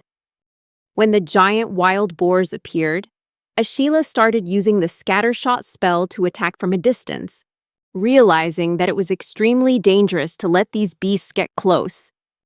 After taking down the first wild boar and a few others, he used this opportunity to hone his magical attack abilities. He practiced shooting arrow-shaped stones from a distance of 20 to 30 meters while riding a Valkyrie, knowing that the attack's power would weaken at a distance. Turning scattershot into a systematized spell went smoothly, but Ashila realized that preparing giant pit traps and luring the wild boars into them every time they appeared was incredibly troublesome. So he decided to stop taking down the wild boars this way, recognizing that he needed a more sustainable method to deal with the long-term threat posed by the giant wild boars. Ashila realized that instead of taking down each giant wild boar individually, a better solution was to build a solid defense system for the fields. He considered erecting a defensive wall, a measure thought to be the most effective against external threats. In his view, it was important to ensure that the workers could rely on the walls as a safe barrier. Ashila decided to build walls along the boundary between the forest and the current fields, as well as the areas planned to become fields in the future. While checking the old trap, he noticed a large dent in the wall where a giant wild boar had charged with its full strength. For Ashila, being thoroughly prepared was always better than being careless. So he decided to build the walls taller and thicker than necessary to stop boars up to 3 meters high, giving everyone enough time to retreat safely. Ashila began building the wall, making it quite thick and filling the inside with sand. Although he wasn't sure if this method would be effective, he could erect about 5 meters of wall at a time, so he would need to create many sections and connect them. Just like when he created the inn, Ashila felt as though his magic capacity increased every time he completed a major construction. Looking out at the fields, he had a hunch that he could build an enormous structure in a single go, a promising feeling for the grand plans ahead. Ashila felt overwhelmed looking at the immense size of the defensive wall he planned to build. It was so long he couldn't see the end. Just thinking about the work was exhausting. If the World Create spell were already complete, things might have been easier, but turning a spell into a complete incantation required a lot of time and effort. He needed to cast the exact same spell repeatedly after chanting to solidify the image and conditions of the magic. The hardest part was executing the spell with perfect precision. It had taken Ashila several months to figure out how to create the brick-making spell, and now he had to mumble to himself, performing it over and over again. But this time, The World Create spell was completed even faster than Scattershot. Just like in the experiment to recreate the inn, Ashila infused mana into the structure and applied a memory preservation spell to its shape, which made repeating the spell much easier. And he turned it into an incantation faster than before. Ashila was astonished to find that the horned Valkyries, who still had their horns after the naming ceremony, could also use the spells he had mastered. Afterward, he took 5 of the horned Valkyries with him, preparing to continue building this massive defensive wall to protect the crops and the village from external threats. Ashila, after finishing the 4-kilometer defensive wall on all 4 sides, rested with the Valkyries to recover their magic power. He fed the Valkyries magic mushrooms. As a substitute for the magic recovery potions he didn't know how to make yet, the mushrooms proved to be quite effective, helping the whole team recover quickly. When Ashila asked Beto about the wall, Beto praised the structure as magnificent but pointed out that he hadn't made any gates. Ashila was stunned to realize he had forgotten this crucial part. Beto suggested he also make a road leading to the gates to make them easier to find. Previously, Ashila had created a few temporary paths, but they were quite rough and unsuitable for carts. Therefore, he decided to take on this challenge and create a durable road. He planned 2 entrances, one facing the village and one facing the forest area. While thinking about road materials, Ashila remembered concrete and asphalt roads, but they required regular maintenance. Then he recalled a type of road that could last for over 1,000 years. Cobblestone roads, like the ones from the ancient Roman Empire. Ashila decided to try this idea, hoping to create a road that was durable, easy to maintain, and suitable for the village. Ashila began building the road by digging a wide trench, lining it with stones and gravel, and then covering it with a layer of clay. However, the problem was that he could only make the road in a straight line, and with just a small deviation in the angle, the path could be off by more than 100 kilometers from the destination. This required a highly precise measurement technique. As Ashila was pondering this problem, a young boy named Carl, his youngest brother, came up and asked him why he was frowning. Ashila was surprised to see Carl, as he rarely saw him here. Carl explained that he had finished his chores at home and came here to play because everyone else in the family usually came home late from work. When Carl asked what Ashila was thinking about, Ashila sighed that the transparent glass panes he made weren't selling at all. Carl confirmed that they were taking up a lot of space in the warehouse and that their mom had been complaining about it too. Ashila was disappointed, as the idea for this product had come to him while strolling through town. Carl pointed out that the villagers didn't feel the need to innovate their lives right now, and they were content with their current way of living. Ashila realized that with an economy still based on bartering goods, no one wanted to spend money on something that wasn't truly necessary. This made him think about how to create value from his product within the village's economic context. No matter how high the quality, a product won't necessarily sell well. Ashila wondered if there was any product he could sell. Carl suggested that if Ashila wanted to, he could sell the beautiful pieces of furniture in the warehouse because the fragrant smell of the wood had drawn Carl in. Ashila listened to Carl and remembered that the lumberjacks in the village didn't sell the furniture they made, possibly because it was too heavy to move. Since the villagers cherished their belongings, the demand for new furniture here wasn't high. The only way to sell furniture would probably be to sell it to neighboring towns. But because the cost of renting draft animals was so expensive, few people could afford to transport the goods. However, the idea of selling furniture excited Ashila. He decided to discuss it with the lumberjacks, because selling furniture might just be an interesting idea. Ashila thought to himself that he had always wanted a product that didn't depend on his magic, and though it might sound a bit extreme, if he weren't here, the village could face economic collapse. With the land now expanded to the point of surplus, he needed to start thinking about creating a stable source of income for everyone around him. If he wanted to start a furniture business, Ashila would need to set up a workshop, hire people, and create products. This meant establishing a company to manage production and distribution. Carl strongly encouraged Ashila, saying that he could definitely do it. Ashila asked Carl if he could continue to do many things in the future, and Carl replied that he was still just a kid, and for now, he should just keep having fun. Carl reminded him that Ashila was only 2 years older than him. Ashila realized that was true. Carl then asked if he was teaching Beto, their older brother, how to use magic, because Carl wanted to learn magic too. Ashila recalled the time he tried to teach Beto about magic, which had made their mother unhappy. Carl was curious and wanted to know what had happened. Ashila explained that Beto had asked how he could carry so much despite his smaller frame. That's when Ashila had started using physical enhancement magic and experimented on his own body to test its effects. Beto was fascinated and wanted to know if others could gain the same benefits. So Ashila began teaching Beto how to summon and use mana. However, Beto didn't have a natural aptitude for magic that enhanced the body from the soul's core. Even so, after learning physical enhancement magic, Beto continued to practice his skills and improve his physical condition. In a short amount of time, Beto successfully mastered physical enhancement magic, which showed his potential for developing physical strength. Beto started picking fights with the other kids in the village. And although Ashila didn't know why, he knew kids often argued over petty things. Beto had become an invincible warrior in the eyes of his peers, which made some of the other kids dislike him and even call on older kids for help. Despite that, Beto still beat them all. Ashila commented that Beto's magic couldn't possibly have strengthened him that much. The reality was that Beto already had a larger build than the other kids, and he believed Beto was strong from the start. However, recently Beto had started coming home with more bruises because the older kids couldn't win one-on-one and had started ganging up on him.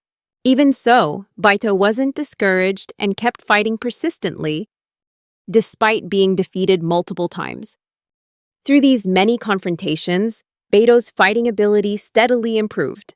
Their mother would shed tears, wondering if she was a good mother, as she watched Beto constantly stir up trouble and neglect his chores, despite being told off many times.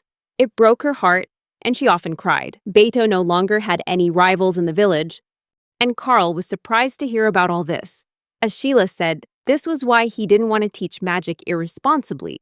But if Carl still wanted to learn, he was willing to teach him because Carl was a smart kid, completely different from Beto, who only focused on strength. Carl was surprised and happy to hear that. Ashila began to guide him on how to focus mana in his brain. Ashila explained to Carl that concentrating mana in the brain could help enhance memory, calculation skills, and thinking ability, as well as other brain functions. Ashila thought to himself that even though he'd learned a lesson from teaching Beto magic, he didn't regret it. Beto's ability to communicate and manage people was largely thanks to his fighting skills. But Ashila wanted Carl to develop his intellectual abilities rather than his physical strength. Ashila hoped Carl could learn to read and do math to become the manager the village desperately needed. If Carl succeeded, he would be able to help Ashila with his work. A man approached the forest, wanting to meet the person who had taken down the giant boar. The man introduced himself as Gran, a traveler who specialized in crafting items. Gran said he had heard rumors that the village had subdued the giant boars and came here to confirm it. Ashila asked if Gran came from the east, and Gran confirmed it. Explaining that his homeland was in the eastern lands, Ashila then asked if it was an island nation. Gran replied that it wasn't exactly an island nation and asked if Ashila knew of such a place. Ashila became flustered and refused to explain further, telling Gran not to worry about it. Then, he invited Gran to see the carcass of the giant boar. Although it wasn't intact, Gran could still take a look if he wanted. Gran thanked him and expressed his desire to meet the one who had defeated the giant boar, asking Ashila if he knew where that person was. Ashila revealed that he was the one who did it, surprising Gran to see it was just a child. Ashila explained that he had used a trap and had a partner helping him. However, Gran didn't believe him, saying Ashila must be mistaken, as he'd heard the giant boars were very aggressive and had even attacked a village near the northern forest. Beto chimed in, asking if they were just very large pigs and wondering why Gran wanted to see their carcasses. Gran explained that giant boars have the ability to harden their bodies, and Ashila realized this was why arrows couldn't penetrate their hides. Gran confirmed this and added that they could create various items from creatures that could use magic. Hearing this, Ashila excitedly asked if it was possible to create a weapon harder than metal from the giant boar's tusks. Ashila breathed a sigh of relief for having kept the tusks instead of throwing them away. Gran smiled, saying he had wandered all over in search of special materials for crafting. When Ashila asked if Gran could make a weapon from the giant boar's tusks, Gran nodded in confirmation. Ashila's eyes lit up and he offered to commission him, ready to pay for the work. Ashila showed Gran the pair of tusks and asked for his opinion. Gran touched them and exclaimed that they were magnificent, truly the tusks of a magical creature. He even noticed traces of mana on them, indicating that Ashila had defeated the beast while it was using magic. When Ashila asked for more details, Gran explained that if you defeat a creature while it's casting magic, the materials obtained have a much better mana conductivity than ordinary weapons. Ashila joyfully asked if this meant Gran could create extremely powerful weapons from these giant boar tusks. Gran confirmed that the boar tusks could be used to create very powerful weapons. However, he explained that to turn a magical material into a weapon, you need the proper facilities and a catalyst, and this village had neither. So crafting it was impossible. Ashila asked specifically what was needed, and Gran said he needed a furnace capable of controlling high temperatures and a mana core from a magical creature as a catalyst. Ashila understood what a furnace was, but asked in confusion what a mana core was. Gran explained that it's a part of a magical creature, essential for using magic, and each creature has a different type of mana core, which are very rare and hard to find. At that moment, Ashila took out the Valkyrie's horn and asked if it could be a substitute for the mana core. Gran looked closely, treating the horn like a precious artifact.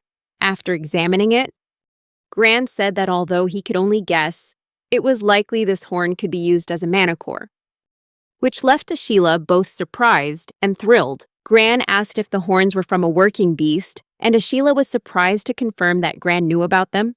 Gran then asked if those beasts were capable of using magic, and Ashila confirmed they were.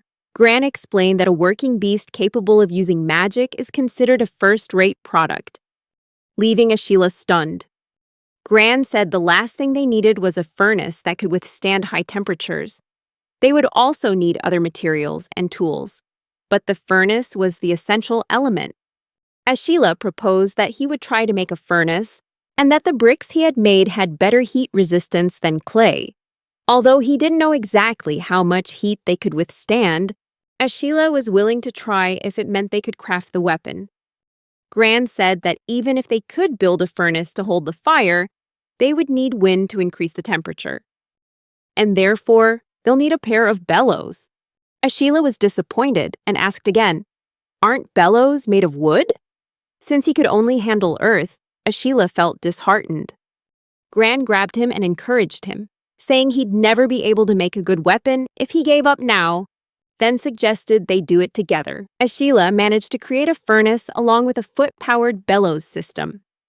Exhausted but proud, Ashila received praise from Gran, who said the furnace and bellows were a masterpiece in the workshop. Just as he was about to rest, Ashila heard Gran say the work wasn't over. He needed to make charcoal to fire the furnace or build another specialized kiln to produce the charcoal. Ashila felt exhausted hearing the long list of tasks. Gran explained that if they just burned firewood, it would turn to ash, and to prevent that, they needed an enclosed space that would keep air from getting in. Gran was moved to tears because after traveling across the continent, he had finally found a place that had everything he needed. He hugged the exhausted Ashila and said it was time to light the fire in the furnace, stressing that the first step is always the most important part of doing anything. Ashila looked at Gran in surprise, then shot up and ran off, shouting and asking if he was insane. There was no way he could keep up with that pace. Ashila returned home tired, and Carl asked him what had happened. Ashila suggested Carl go and help that stranger with his work. Carl asked if the stranger Ashila mentioned was Gran. Ashila stopped Carl and said that he wasn't going but he understood that Carl was advising him for his own good. He figured having some hands-on experience would be good for Carl's future. Ashila explained that if Carl used his magic to improve his mental clarity and helped Gran, he would easily remember the work process. Carl asked if Ashila was just trying to get out of it, and Ashila replied that he had already made the kiln needed to make the charcoal. The vast forest around this village has high-quality wood, but it's a waste that no one here knows how to make high-quality charcoal. Ashila explained that if they could produce quality charcoal from this area, the value of the land would increase significantly, and suggested Carl go help Gran. Completely exhausted, Ashila asked his younger brother to take his place and help Gran. Ashila returned to his hideout, and Gran greeted him cheerfully, announcing that the task was completed thanks to Carl's efforts. Worried, Ashila looked at the body lying on the ground and asked if that was Carl. Gran laughed and explained that Carl was only in charge of operating the bellows. As Ashila approached to encourage his brother, Gran said that he had crafted many items throughout his career, but quality like this was rare. Gran then handed Ashila a sword, proudly presenting it as his finest work. Ashila gazed in awe at the pearl-white blade, which seemed to emit a faint glow. He noticed the sword was quite light, even lighter than a metal sword, yet it was still sharp enough to cut through enemies, and very durable, even without a mana coating. Gran explained that Ashila could coat the sword with mana when necessary. Then Gran gave Ashila another item, a dagger made from a boarlet, emphasizing that he should carry this weapon as well. Ashila asked in surprise if the dagger was for self-defense, and Gran explained that a weapon made from a magical beast cub has a growth attribute. Gran said this dagger would absorb its user's mana and evolve on its own. When this dagger grows to the size of the great sword Gran made, it will be much stronger. However, Gran noted that if it only absorbs mana from a single person, the dagger will grow slowly. For it to become an incredibly powerful weapon, it needs to be passed down through many generations. Gran added that in some stories, such weapons are considered treasures, known as an heirloom sword. Ashila thanked Gran, saying that he had long dreamed of having his own weapon. He felt that the sword Gran made had a special, refined beauty. Gran smiled, saying it wasn't every day that a wandering craftsman like him had the chance to work in a place with such excellent facilities. With the abundance of materials, Ashila began to think that perhaps Gran had studied at a proper academy, rather than inventing his own techniques. Gran smiled and said that he was lucky to have met Ashila. Ashila suggested that if possible, he should stay and continue crafting items, as there were still plenty of beast fangs, and it would be very helpful if Gran made more swords. Gran explained that with magic weapons, they're usually named after their creator. He suggested naming the sword Kugaken Guron, and Ashila agreed, promising he would take good care of it. This was the first time Ashila had owned a real weapon. After that, he ran over to Carl, gave him the magic mushrooms, and told Carl to chew on them to recover. Gran was amazed to see so many magic mushrooms, since they were such a rare resource. Ashila added that while magic mushrooms weren't related to smithing, they were a common catalyst in magic crafting. Gran joyfully said that this place was truly a dreamland for craftsmen. Ashila thought that before, if he hadn't had enough magic mushrooms to harvest, he would have had a hard time using them as a catalyst. But now, with help from the woodcutters and the rich supply of wood in the area, he was able to research and increase the mushroom's production. He realized that by implanting mushroom spores into logs, he could harvest them within a few years. However, Ashila said he didn't mind if Gran used the mushrooms for crafting weapons, just asking him not to use too many. Gran realized that these mushrooms were the ingredient for making mana recovery potions. Ashila confessed that he didn't know how to make potions and just chewed the dried mushrooms to restore his mana. Hearing that, Gran offered to make mana potions from the mushrooms for him. Ashila was very surprised to learn that Gran could make potions. Gran explained that even if he wanted to use the mushrooms as a catalyst, it was better to process them into mana potions first. Ashila asked to watch the process, and Gran agreed. wanting him to participate to feel the joy of creation. Gran woke Carl up, but he was still exhausted and needed more rest. Afterward, Ashila and Gran got to work making the mana potions. The finished product had a tea-like flavor, created by extracting the magic mushrooms and grinding them into a powder, then pouring it into boiling water and stirring well. Gran said that thanks to the charcoal keeping the temperature stable, they were able to successfully brew this high-quality potion. Gran said that this time he planned to make defensive armor, using the hide of a giant boar to create leather armor, which made Ashila very excited. Gran explained that he needed to soak the hide in seawater for a few days to turn it into a magical item. While it wouldn't be as effective as the Kugaken Guran made from a fang, it would be much sturdier than most ordinary leather armor. Ashila praised Gran for his diverse crafting skills and thanked him for coming to the village. Gran smiled and told Ashila to get ready to stay up late for the next few days. Ashila felt a bit down and thought that Gran would be a wonderful person if he didn't accidentally rob people of their sleep. Gran told him to start working immediately. Ashila was secretly proud of having created the meditation spell earlier, a spell that helped him recover his strength after a night's sleep. Ashila thought that without the meditation spell, he probably would have collapsed from overwork. After a short while, the leather armor was finished. Gran commented that it looked great, but it wasn't Ashila's size, and asked if that was okay. Ashila happily replied that if the armor was made to his current size, he wouldn't be able to wear it when he grew up. Ashila added that, regardless of the armor, Gran had helped a lot by dividing the work among the farmers, and he was happy just to be measured for it. Gran assured him that he would make a new set of armor for Ashila when he had the time. When Gran asked what they should craft next, a tired Ashila found that cruel. Carl interrupted and suggested they should stop, asking why Gran didn't teach the craftsmen how to make the products to lighten the load. Gran said with disappointment that he preferred making new products to training other people. Ashila realized that Gran loved creating new things that stimulated his creativity. Therefore, he proposed a new task, to build a large structure. Ashila realized that Gran couldn't exceed the number of available bricks, and if Gran created a structure with this number of bricks, it would be within the limits of his memory conservation skill, allowing him to recreate it with magic.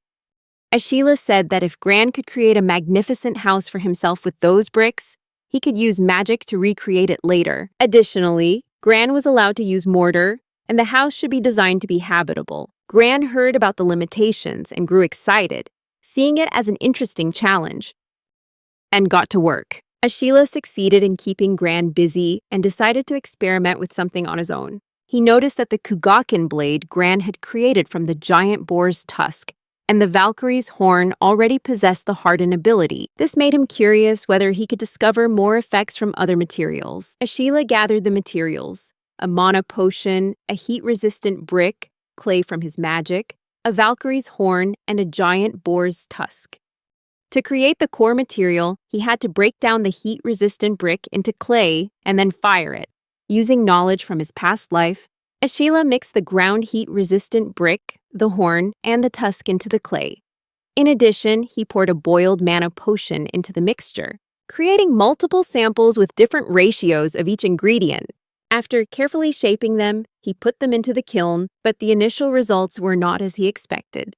Determined to improve, he adjusted the amount of mana potion and the required time, then focused his strength on compressing it. Finally, he created an extremely durable brick. Unlike the previous reddish-brown bricks, this one had a color like marble. This was his new invention, the hardened brick.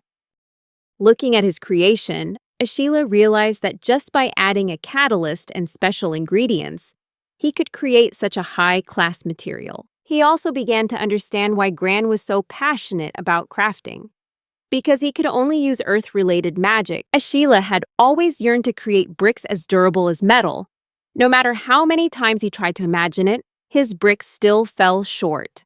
Ashila thought that the memories and mindset from his past life were limiting his creativity, so he needed to experiment himself to create a brick with the hardness of metal.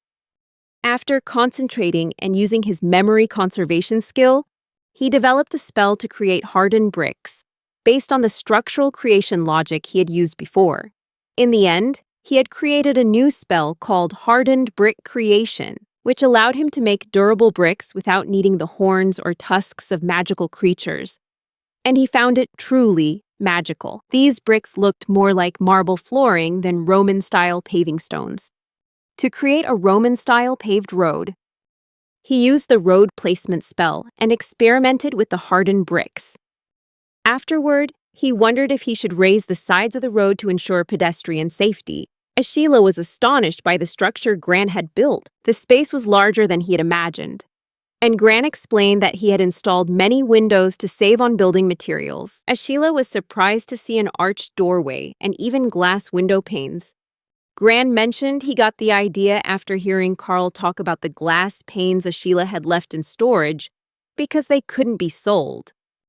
Looking at the arch, Sheila thought that by using this architectural style, he could save materials and increase the structure's durability. An optimal solution when using stone, as it has high compressive strength. Sheila praised Gran, saying the building was amazing, more spacious than the inn, and felt open thanks to the windows. Gran was pleased, and Sheila said he was willing to pay any price he named. Gran said that instead of a reward, he wanted the right to build his own house. Sheila was surprised to hear that and asked for more details. Gran explained that although he was a traveler, he wanted a place to stay without worry, and he felt that by staying with Sheila, he would always be involved in interesting events.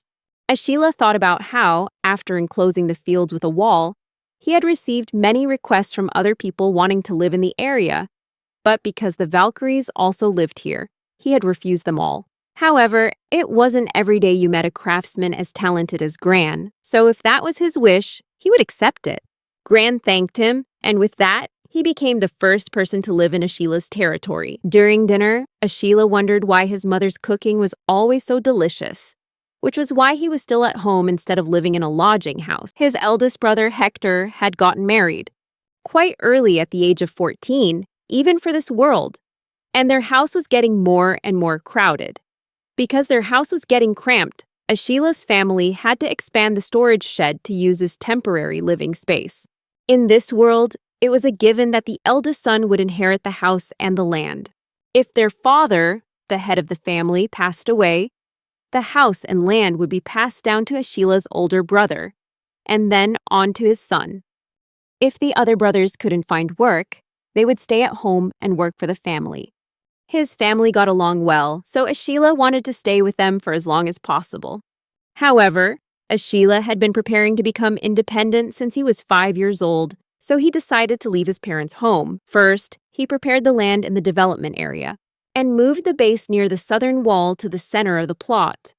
Then, he would recreate Gran's house design, using the same amount of mana as he did for the lodging house.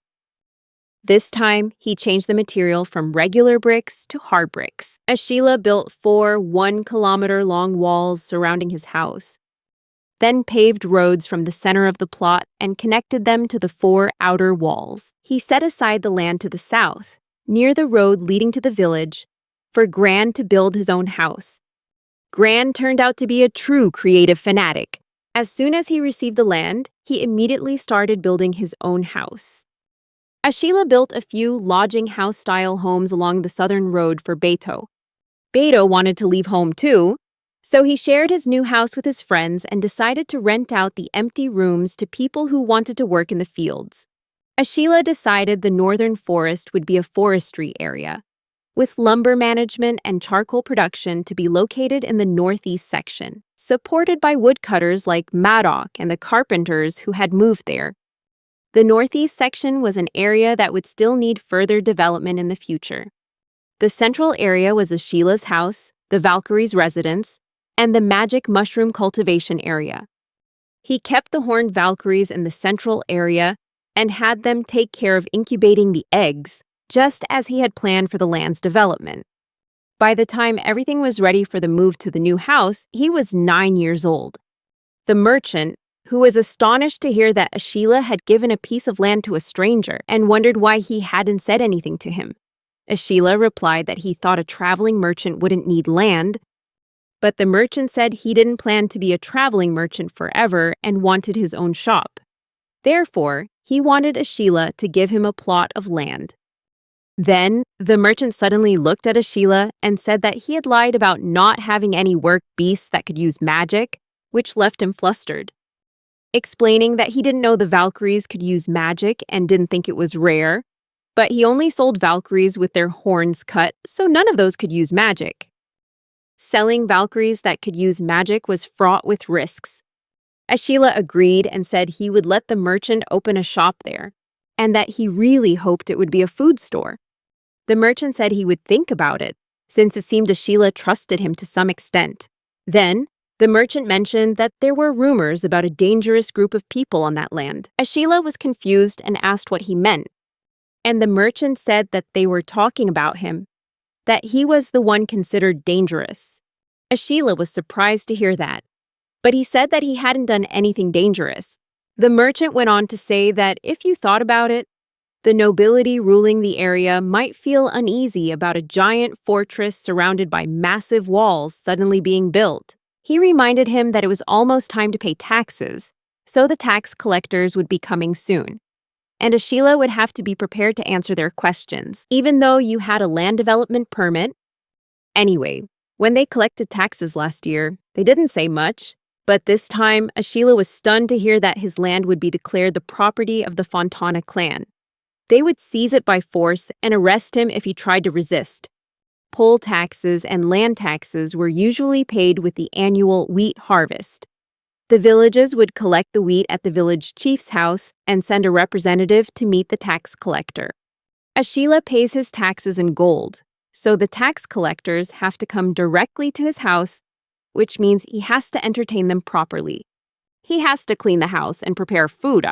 It's quite a hassle. Before, they would just come, have a meal, collect the gold, and leave. But this time, any property on the land, including personal belongings, will be considered the property of the Fontana clan. This is exactly what the merchant mentioned. About how there might be dangerous people in this area, the fact that Ashila is raising a valuable beast could be seen as a protective measure because a rideable beast has strategic value. Although his freedom might be restricted, Ashila wouldn't have to worry about food or war, and his life would be guaranteed. He might have been satisfied with that offer if he were just a carefree child raised in a poor village, but he carries memories of a free and wealthy world, along with memories of his past life. So he decided not to accept becoming livestock, existing only to incubate eggs. Just then, Ashila heard a noise from the stable behind the house. A man appeared with a blood-stained sword. Ashila saw Carl in the stable, noticing that both Carl and Valkyrie were injured and unconscious. The stranger asked him what he was going to do, if he intended to get in his way. Then, in a fit of rage, the man raised his sword to finish Ashila off. When Beto ran in, worriedly asking if Ashila was okay. Ashila nodded and asked about Carl. Beto said Carl was fine, just unconscious. It seemed Valkyrie had protected Carl. Carl only had a minor wound on his forehead, but he'd lost a lot of blood. Beto asked again if Ashila was all right. When Ashila was about to be attacked by the soldier, he had used the scattershot spell to take him down instantly. Ashila told Beto that the man had vanished and that there were no wounds on his body. Beto replied that he wasn't talking about physical wounds. Then, Beto changed the subject, saying their father would try to talk to those willing to listen and that they would go looking for him once Carl woke up. Ashila thought it was a relief that Beto didn't ask any more questions, because when he used scattershot in his fear, the soldier had died instantly. As Ashila stood before the elders, they said that if the soldiers returned and reported today's events to the Fontana clan, they would likely gather an army and come back. Ashila declared that he couldn't just abandon this place and run away. Gran remarked that it was a reasonable plan, and that they could try to flee to another land under the rule of a different noble. He added that if that noble was at odds with the Fontana clan, they might find protection there. Then Fontana couldn't easily demand they hand Ashila over. They'd probably be happy to keep Ashila, since he can breed work beasts. However, if he sought asylum under those conditions, His treatment would be no different from the protection Fontana had offered. Ashila realized that even if he were safe, he would no longer be free. They said that a commoner fighting against a noble was too much to ask, and that freedom might be too much to hope for. Beto interrupted, asking what they were talking about and insisting that if that was the situation, they had no choice but to fight back. Beto demanded to know if they would really accept this place being stolen, and questioned the point of all his hard work since he was a child.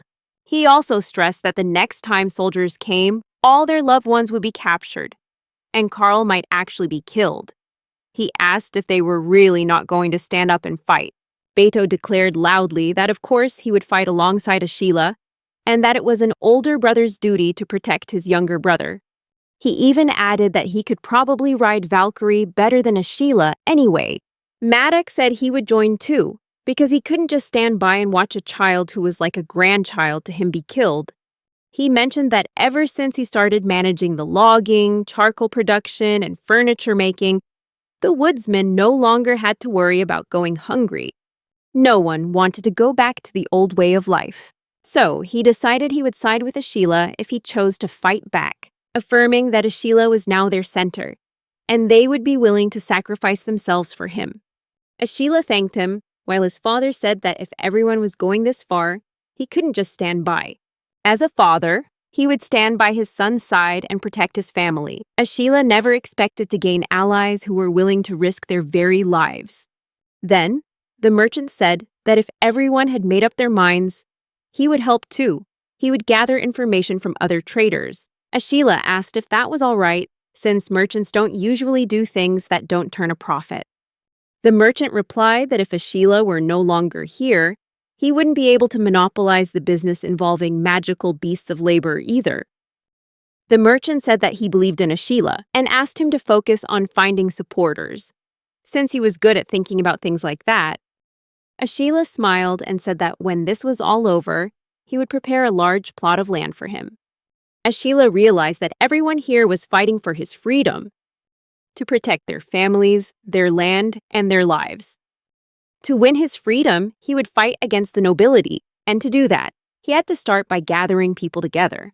He needed to find others willing to stand and fight with him, just like the people here. Ashila thought about a worthy reward for confronting the nobility. He wondered if he just paid them. Would they run away when things got dangerous? He needed to find people willing to fight for a cause, not just for material rewards. Then, Ashila announced that he had decided on the reward for those who would cooperate. The reward would be his unique magic. And the villages that had witnessed his power would surely understand what a priceless reward this was. The magic to flatten land, improve soil, and build walls were all large-scale spells for development. Ashila said that through a naming ceremony, they could inherit his magic. Then he declared that from now on, he would take the title Ashila Baruka and would name the village Baruka. Everyone here would also have the surname Baruka. Maddox tried to object, but Ashila explained that if they wanted to confront the Fontana clan, they would need to raise their status to be seen as equals they could negotiate with. His father was astonished, saying he'd never heard of anyone other than priests being able to perform a naming ceremony, and that this was extraordinary. While everyone was still skeptical, Ashila immediately created a magic circle in front of them. They were stunned as they watched Ashila perform the naming ritual. He declared that everyone needed to decide right now. If they stood united with him, they would take the surname Baruka. However, Ashila warned of the potential risk in this ritual, especially for those who already had names. To ensure their safety, they would keep their given names and only change their surname to Baruka. So from now on, they would be called Baito Baruka, Ashira Baruka, Tryon Baruka, Grand Baruka of. After that, Ashila prepared to perform the naming ceremony for each person. Beto recounted that his childhood memories were almost nothing but hunger and hardship. Due to the Great Famine, the harvest dwindled and most of what they had was taken for taxes. In the midst of all that hardship, Beto's 3-year-old younger brother had started working in the fields, wasting his energy on something Beto thought was pointless. Beto thought his little brother was an idiot because he'd always been a bit strange since he was little. However, he succeeded in growing turnips, and not only that, the barren land also became fertile. What's more, his little brother was even stronger than Beto, despite being 2 years younger. Beto thought that if he hurt him a little, maybe he would give him his turnips, but he always lost to Ashila. Beto remembered that Ashila didn't hesitate to show him how, even though Beto didn't fully understand all the complicated stuff. The secret, it turned out, was to keep mana in his body to enhance his strength. Beto practiced strengthening his body while helping in the fields, while Ashila steadily tended to and expanded the land. Ashila also hatched eggs and offered them to the nobles, and in exchange, he received his own plot of land. He even defeated the giant wild boar that nearly destroyed their village. Meanwhile, Beto spent his days training to ride a Valkyrie and practicing his swordsmanship with a wooden sword, determined to become strong enough not to lose to the knights and to defeat the giant boar. Because he was the older brother. Back in the present, Ashila was exhausted. He already knew that magic would put a huge strain on his mind. Everyone was astonished and praised Ashila for the immense amount of magic he had used, leaving them all in awe. Ashila was relieved, as it seemed he had succeeded. Beto thought that thanks to this, he would also become stronger. Ashila then told everyone to spread the word to the villagers and gather their forces, announcing that the nobility was plotting to seize all the land, property, and even the people in his territory, and that they were also planning to kill him and Carl. Ashila declared that they would stand up and fight to protect their rights and their lives from the oppression of the nobility. He hoped that this message would resonate with the people, so that anyone who wanted to protect their family and themselves could receive his magic and a piece of his land, calling on everyone to unite and fight alongside him, explaining that helping him would be beneficial. They needed to gather as many people as possible. Beto eagerly accepted the task, saying to leave it to him. Matic also said he would speak with the woodsman. Ashila turned to the merchant, hoping the old man could gather information from the streets. The merchant understood and promised to check on the size of the noble's army, and then told Ashila to be careful. Ashila nodded. He reflected on how he had never lived with the intention of one day confronting the nobility, but now he needed a backup plan in case he couldn't gather enough people. Normally, when summoned to war, they would lose about 50 people. And if they could gather 78 this time, it would be a considerable number. He also thought the woodsmen would be willing to help, as they were very diligent. Beto, who was popular among the youth as well as the poor who had jobs because of the fields, would be an invaluable asset for recruitment. These people couldn't live without work in the fields, and now they would fight to protect their rights and their lives, seeing that as the most important factor. Hector said he would go with Ashila and ask the girl to take care of his mother, Ira. Meanwhile, Ashila saw Hector performing brick-making magic and never expected that he would one day be able to use magic for anything other than daily life. The name Baruka had been granted by Ashila to the Linda villagers, who were willing to fight by his side, giving everyone the ability to use magic. Ashila felt that sharing the Baruka surname had created a strong sense of unity, even though the fight with Vargas was unexpected. As a result, he was able to prove his ability to unite people under a common goal. The villagers held on to the hope that, even though Ares was very strong, they might be able to defeat the nobility if Ashila led them. Ashila wondered if there were people who would have abandoned him if the situation had turned against them. However, after the battle with Vargas, everyone was filled with a desire to fight, to set up camp, and told everyone to spread out and use land-flattening magic. Hector called Ashila General and asked what he planned to do next. Hearing this, Ashila was surprised to be called General, but Hector laughed and explained that since he'd gathered everyone together, he was their general. Ashila shrugged, saying it didn't matter, and said that everyone was just here to protect their friends and their village from Vargas. He affirmed that the decision to advance on Linda village was the right one. The group decided to set up camp near the river south of Baruka village, about halfway between the cities. They noticed the river wasn't too wide, but it ran deep, and there was only a limited area where people could cross. Ashila told everyone to prepare the camp and start flattening the ground to secure their position. After that, they erected houses, stunning Ashila as he saw they had built an entire village in just one day. He mused that now there were over 100 people, including reinforcements from Linda village, and this way they could provide shelter for everyone. Ashila then told them to build a defensive wall. Everyone used wall creation magic and built the protective barrier. He marveled at the fact that everyone could use the same type of magic without him having to teach them directly. When you perform the naming spell, all information about your magic is transmitted directly into their minds. Anyone you name can use every spell you've ever created. However, there were some who couldn't use the world creation spell. Rather than being unable to use it, it seemed they couldn't process the magical information. Ashila made a note of everyone who couldn't use this spell, then focused mana into his eyes to get a better look. As he observed them, Ashila realized it was the same situation as with the road laying spell. The people who couldn't use these spells all had lower mana reserves to begin with. When he tried to use a spell that exceeded his own mana limit, he had passed out too. The wall creation and road laying spells consume more mana than the others, and when a spell requires more mana than a person has, the information for it isn't processed, and the spell won't enter their mind. Ashila wasn't sure if this was a self-defense mechanism of the body or just how the magic circles worked, but it seemed people could only learn spells that matched their mana capacity. He decided to investigate, and the first thing to check was whether they could use the spells later on, once they had increased their mana capacity. Just then, Gran arrived, saying there was something he needed to show Ashila. He presented a suit of armor, which Ashila praised with delight, saying it looked great, even though it was finished in a hurry. Gran explained that the armor was designed for a specific purpose and was very sturdy. After the fight with Vargas, they realized how dangerous it was to be on the front lines without proper equipment.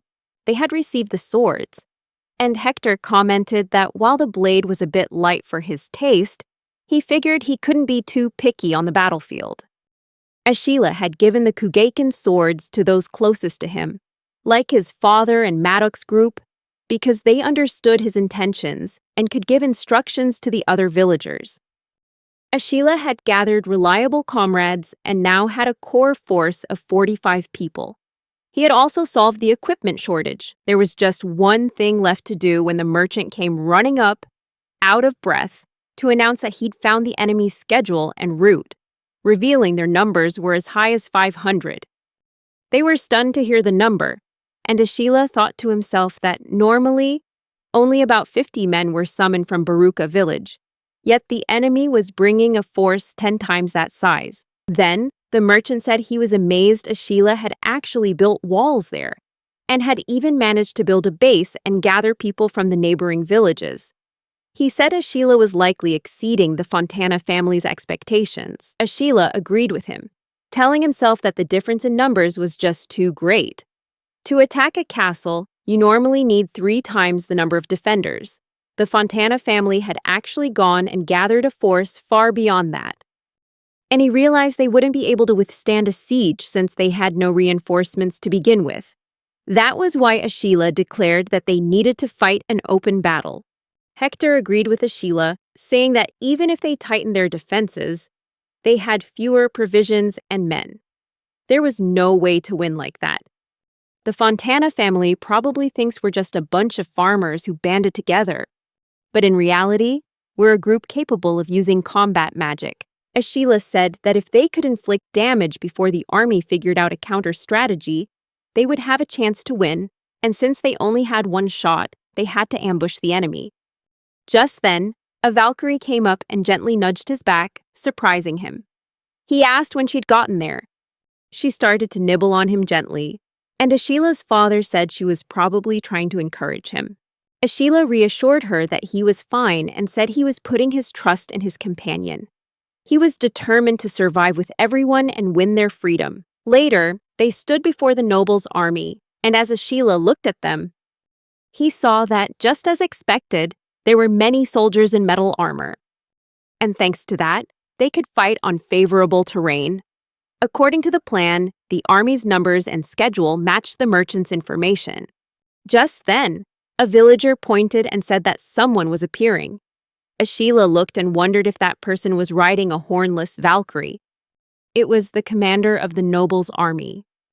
And he shouted out, addressing all the villagers of Baruka, declaring that Ashila of Baruka village had committed a crime, defying the orders of a noble and harming an official. This was an act that could not be overlooked. Ashila realized the sign of a good commander was having a clear voice that could echo across the battlefield. He wondered if even the enemies far away could hear him clearly and understand every word. Then his father called out to him, asking if he was just going to sit there and listen to the speech. He warned that if the commander kept talking, the villagers' hearts might be swayed, and it would be disastrous if they remained silent. Now that the battle has begun, Ashila wondered if he could deliver a speech that would raise his allies' morale and crush the enemy's will to fight. So he focused, channeling dense mana into his vocal cords to increase their vibration, which would help create a loud and clear sound. He knew he could overpower everyone there. His voice boomed, declaring that the Fontana clan had written a document recognizing him as the owner of the Baruka territory. But after seeing Baruka's development, they decided to seize it for themselves. He said they wanted to steal their land, steal everything on this land, and even steal the people of Baruka themselves. Ashila made the air around the battlefield vibrate violently, coating his voice with mana and sending it straight into everyone's hearts. He told the people of Baruka that they must protect what is theirs with their own strength, and that the Baruka clan would not bow to the tyranny of the nobles. They would no longer stand for the nobles' wicked deeds. And he ordered everyone to charge forward and reclaim their freedom. Then, they charged toward the enemy. Ashila angrily swung his club, smashing into them and telling them to stay out of his way. As the enemies were sent flying, Ashila realized that he had knocked them far away with just a single swing. The Kugakin sword was too short for fighting on horseback, so he created a spear out of hardened brick. Most importantly, he was using physical enhancement magic, which, combined with his immense physical strength, made his use of refined mana exceptionally powerful. He shouted for everyone to get out of his way, or they would be knocked aside. Ashila knew he had to press this advantage and charge, so the enemy wouldn't get a chance to stop him with spears and shields or rain arrows down on him. Furthermore, the sight of a child sending grown men flying must have shattered the soldier's will to fight. Because of that, he didn't need to overpower the conscripts by force. The only one he needed to defeat in this battle was the commander riding the hornless Valkyrie. Then Ashila heard Beto shout a warning for him to stop, telling him he was charging too far ahead alone. Ashila realized that a large gap had opened up between him and the rest of the Baruka clan. Thanks to their physical enhancement and dispersion techniques, their fighters were far superior to the enemies. Even though he was just a child, he could still amplify his strength enough to send grown men flying. After all, it was probably because ever since he was a child, he had been absorbing mana from the air and his food to refine his mana pool. But he wondered if their magic was weaker than he'd expected. He realized that other people simply used the mana stored within their bodies. Naturally, their magic wasn't nearly as powerful, and Ashila wondered if that was the case. He realized there was a direct link between the size and quality of one's mana pool and its overall power, and understood that's why very few people could match them. Ashila called out to Beto and Vargas, telling them to come with him, and asked his father and Matic to lead the others in the rear guard. He said they would target the group of armored soldiers in the center of the enemy's formation. Beto and Vargas were the main strength of the Baruka forces, and those armored men were undoubtedly the core of the conscript army. If they could break through them, the enemy would completely lose their will to fight. He thought that dispersion would be much more effective when dealing with full plate armor compared to the others, as they were much easier to handle. And so, they tried to stop him, but he charged forward, deciding that simply breaking through their lines would be enough. He leaped and slashed at them with his sword, but it had no effect. Even worse, it left him exposed. Ashila was shocked that they weren't sent flying, wondering to himself if they weren't weaker than he had anticipated. He realized their equipment was excellent, and they had significantly more mana than the conscripts. But the quality of their mana was identical. Thin and fragile, no matter the quantity. His own dense, potent mana was far superior, and he realized that the density of one's mana had a huge impact on its power. He said it'd be easy if they just took down 10 at a time. Beto, in the middle of the fight, furiously muttered about what a completely insane commander they had. Then, the commander of the nobles' army spoke up, saying it seemed he had underestimated him, and declared that this little rebellion would end right here, before asking if he was doing well. Ashila was stunned as the man remarked that he'd only been a small child the last time they met, guessing that Ashila probably didn't remember him.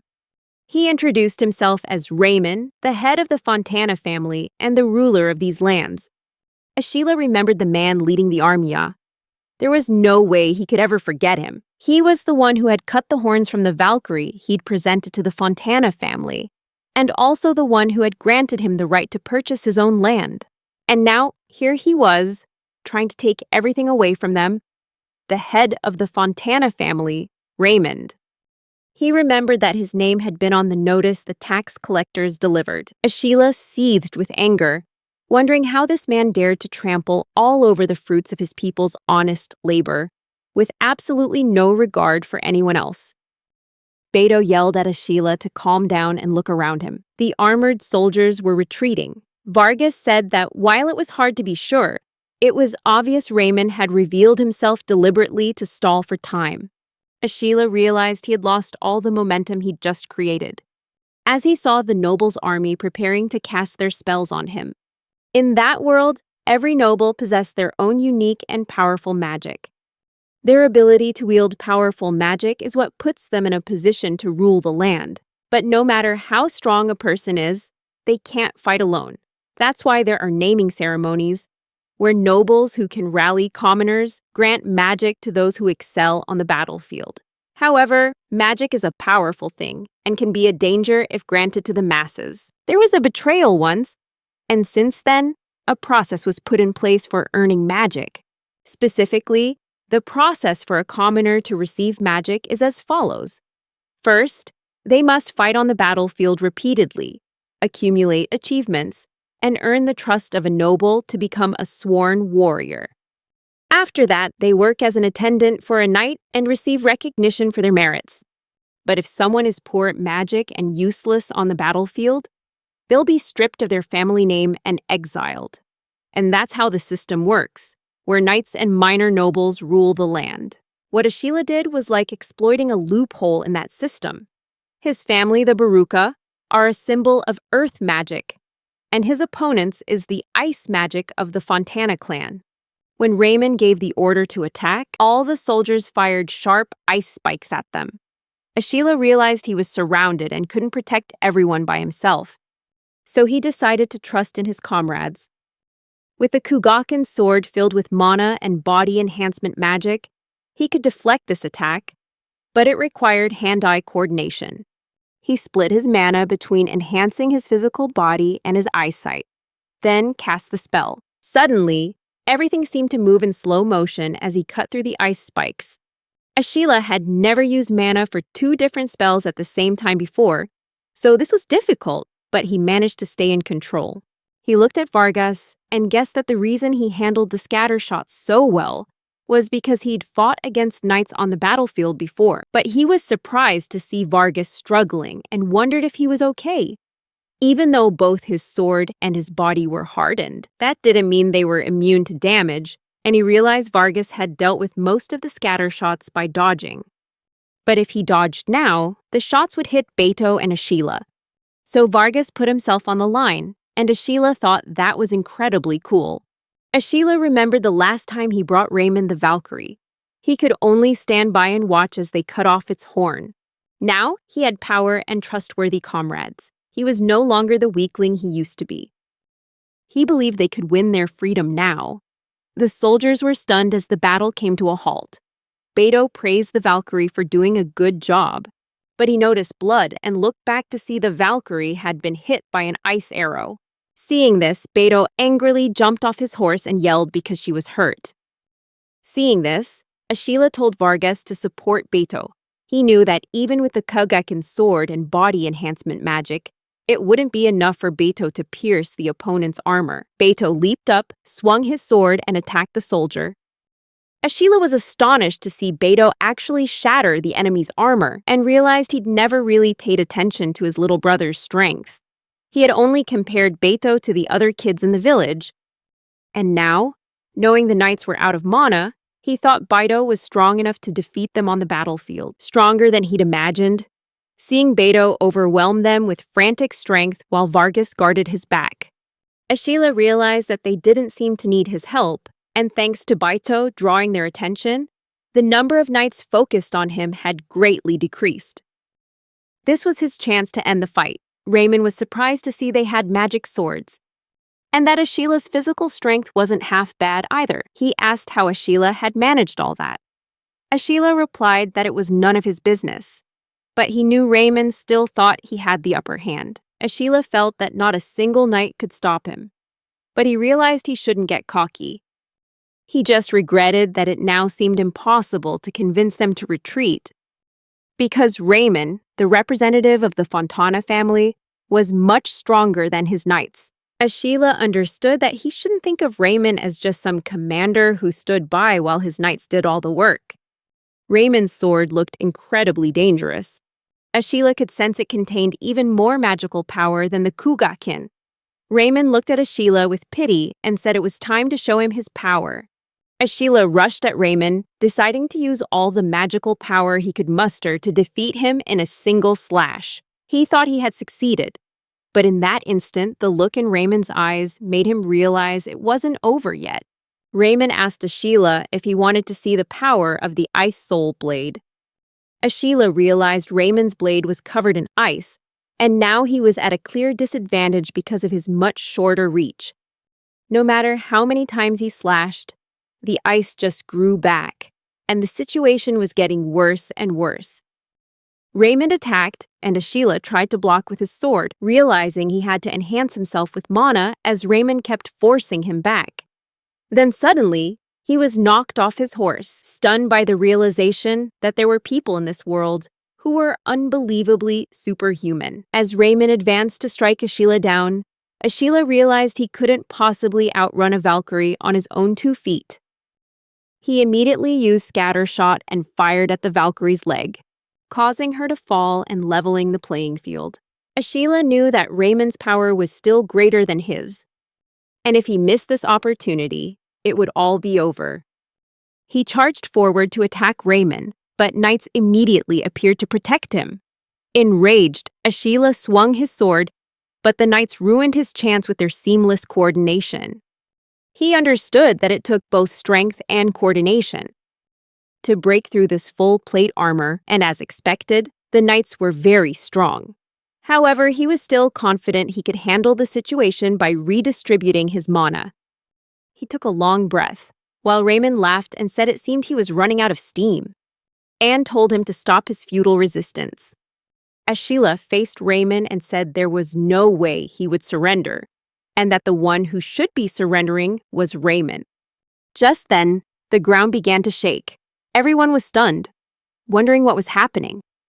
Ashila smiled and said that Raymond had fallen right into his trap. Meanwhile, the merchant ordered everyone to follow the river and urged them to push forward, saying that this would be incredible, and that no ordinary surprise attack would have been impressive enough. On the battlefield, Ashila knew he didn't have many forces to spare, but he had an amazing trump card. Valkyries were striding toward the battlefield. Raymond was stunned to realize Ashila was surrounding him with powerful beasts. Ashila shouted out to them, and the knights were astonished to see that the creatures were using magic, and they were using the very same magic as the Baruka people. Raymond was worried for his army but was in denial, saying he wouldn't accept being defeated in such a ridiculous way. Ashila wondered if this was what it would take to end the battle as he swung his sword at Raymond. Raymond was wounded and fell. Ashila declared that this was the end for him, and that this was their decisive victory. Anne shouted, announcing that the head of the Fontana clan had been struck down, and called out to the Fontana soldiers, declaring that Baruka was now free and calling for everyone to cheer. A Valkyrie came closer and nuzzled him as an exhausted Ashila said that he was all right. And with that, he had won the battle. At the camp north of the river, the merchant was trembling and said that he had been terrified, using physical enhancement magic while riding a galloping Valkyrie at the head of the stampede. Was actually the one who had been with him from the start. Besides Beto and himself, only that old man could ride a Valkyrie. He had asked him to lead the way and thanked him for it. Afterward, the merchant said that this wasn't all the Fontana clan had. He asked what they should do next. Ashila really wanted to rest for a bit, but said that they still had a larger army than his. He mentioned that they had recovered all the weapons the soldiers had dropped when they fled, and that about 200 men had switched over to the Baruka side, believing it would give them an advantage in the war. But the most important thing they had gained was information. Vargas arrived and addressed him as general, asking Ashila if they were ready to negotiate. He confirmed, saying they had fought side by side since they were commoners. Ashila had captured important personnel, taking 6 knights as prisoners of war, and the information from them was invaluable. The Fontana clan currently had 5,000 soldiers in their army. At most, they could mobilize 7,000 or 8,000 troops. And he pointed out that they would lose all face if they couldn't handle 2 small rebellious villages. While he was fighting, other nobles might see an opportunity to profit by intervening. He realized this would be a war of attrition, not because they wanted to fight, but because they had to show their strength. They had to appear strong enough that the enemy wouldn't risk a fight, which would allow them to negotiate. He announced they would build a castle, saying that a castle wasn't just excellent for defensive battles, but was also a symbol of power. He figured that this world lacked science probably because magic existed, so all the fortress walls followed simple designs. He said they had the river, so they could make a moat. Gran arrived, excitedly saying that it sounded great, but the current walls weren't good enough to be castle walls. Gran explained that they needed proper castle walls, with stairs to climb to the top and a wall to protect those on it, as well as tall watchtowers at the corners. Ashila was amazed to hear that and said that after building one, they could just copy the rest with a memory magic. Gran further suggested that they should build a road to receive supplies from the village and have a Velcad station in each watchtower. That way, they could be notified quickly when something was spotted, and they should also build a protective wall for Linda Village. Ashila said that they should first organize everyone into groups according to their magic level. Gran was overwhelmed, saying he never thought he'd see the day he'd help build a castle, and thanked heavens that Ashila's abilities far surpassed any rumors. Ashila was flustered and asked what Gran was doing, and if Gran had only joined because he let them do whatever they wanted. Gran said they should make a castle so amazing that even a noble would be surprised, so they began renovating the castle, building watchtowers and walls, along with a moat reinforced by wall creation magic and watchtowers for Linda Village. Roads leading to Baruka and Linda Village were also built. Ashila was thrilled to see the huge castles and decided to work on everything outside the castle. Soon after, Vargas arrived and called for Ashila, saying that many people wanted to join them now that the road was built, allowing people to travel between the villages and the castle in a single day. Thus, the number of personnel had increased. And he had also received a message from Baruka, saying that Father Paulo wanted to see him. Upon hearing the news, he felt anxious because he hadn't expected to have to meet him. When Father Paulo greeted him and said that he saw he'd been up to all sorts of things while he was away, Ashila was tense and asked what Father Paulo was implying. When Paulo gave him a stern look, telling him he was about to make him furious. Right after, Paulo asked if he had performed the naming, and Ashila confirmed it, saying that he had used magic to name many people without the church's permission. Paulo said he had gone too far now, and that he had only just learned the truth about the naming magic. He explained that in this world, everyone has mana, but people who can make fields grow like Ashila or make themselves stronger like Beto and Vargas, those are the ones who can use magic. That means they have the power to wield mana and are considered mages. We are told that a mage can use simple magical arts just by using words, and that type of magic is called a spell, while those who use them are known as sorcerers. Then Paulo added that eventually someone invented naming, which allowed even commoners to use magic that previously could only be used by highly specialized individuals, and they called that person a mage. The mage said that naming was an ability granted by the gods and was the founding principle of the Church of Holy Light to which he belonged.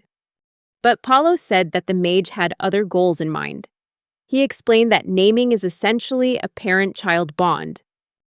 In other words, it establishes a hierarchical magic relationship, where the child can use their parent's spells, and the parent absorbs a small portion of the child's mana. Ashila wondered if that was why his mana had increased so much lately. He felt a sense of dread and realized this was very bad. Paulo said that this was a secret technique passed down only among the highest echelons of the church, and that using it without permission was something he couldn't get away with. Paulo said they not only had to fight the nobles who ruled the land, but also the churches that were found everywhere. He asked Ashila how he thought the church would react to this, and said that if he was smart, he should have figured it out by now. Ashila trembled, realizing he was in deep trouble now. At that moment, he stood up and asked Paulo to wait a moment, saying that the naming ceremony is used whenever someone is promoted to knighthood, which meant he wasn't the only one doing it without permission. He wondered if his case wasn't unique, perhaps they would show some leniency. Paulo said that the church always mediates the naming ceremonies for the nobility. Ashila was confused as Paulo explained that nobles can only establish a monolink with the help of the church. And if they didn't need the church, what would stop them from gathering knights like that? He said that would not only give them stronger soldiers, but would also give the noble a huge amount of mana. Paulo also mentioned that the offerings they received every time a noble performed the naming ceremony also allowed them to prevent mana from accumulating undesirably. Ashila was stunned and asked if they were getting paid for that. Paulo denied it, saying it was to show devotion to God and that it was how they kept the peace. Ashila realized it was all about money and understood that this meant he had not only undermined the church's authority, but had also caused them economic damage. He wondered if the mana from the child flowed to the parent, and if the parent also had a parent, would a portion of the mana also flow to Father Paulo? He confirmed it and said that his own mana pool had grown significantly. Since he named Ashila, he thought that maybe it was due to the high quality of the mana, but that wasn't enough to explain it. Ashila said that it was the Valkyrie he had named, but realized that afterward, all the Valkyries who were born would be able to use his magic. If that's true, he was shocked to learn that a portion of Valkyrie's mana was flowing through him to Father Paulo. Paulo replied that he didn't know what kind of scam he was running, but said that thanks to the mana increase, he had been promoted from priest to bishop and was no longer just in charge of the church, but the entire region. He said that there are far fewer bishops than priests, and because of that, he had gotten far in life. He added that one day, he suddenly learned a new spell and knew he had been promoted, and he could use healing magic. Ashila was confused and wondered if it was like the people he had named, who couldn't use wall creation or road-making spells. People with insufficient mana didn't even know magic existed. But those with enough mana suddenly became aware of it, and it felt as if the gods themselves had granted them that power. And at that moment, Father Paulo got to the main point. Ashila grew anxious, thinking all of that had just been a preamble. Father Paulo asked why he wouldn't just leave his future to him.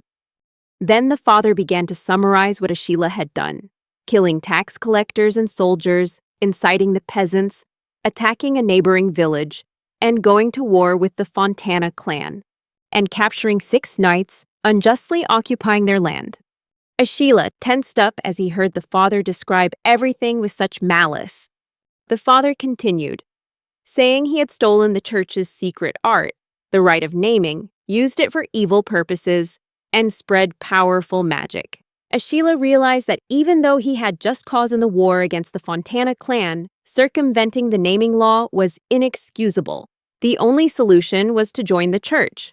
Father Paulo said if they found out he was using powerful magic, he would be excommunicated.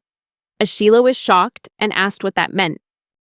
The father replied that his current problem was his conflict with the church, and this was what he needed to report to them. The father said that he himself had granted surnames to the villagers in Volka's name, and that Ashila had acted through him, which would smooth things over, he suggested to his companion. Ashila said he didn't understand why Bishop Paulo was protecting him. The father told him not to worry, saying that Ashila's magic was the very reason for his promotion, and if Ashila were to disappear, his own position could be threatened. He added that Ashila was one of the people he had named, and he had used the naming ceremony to increase his own power, something he wanted to keep quiet.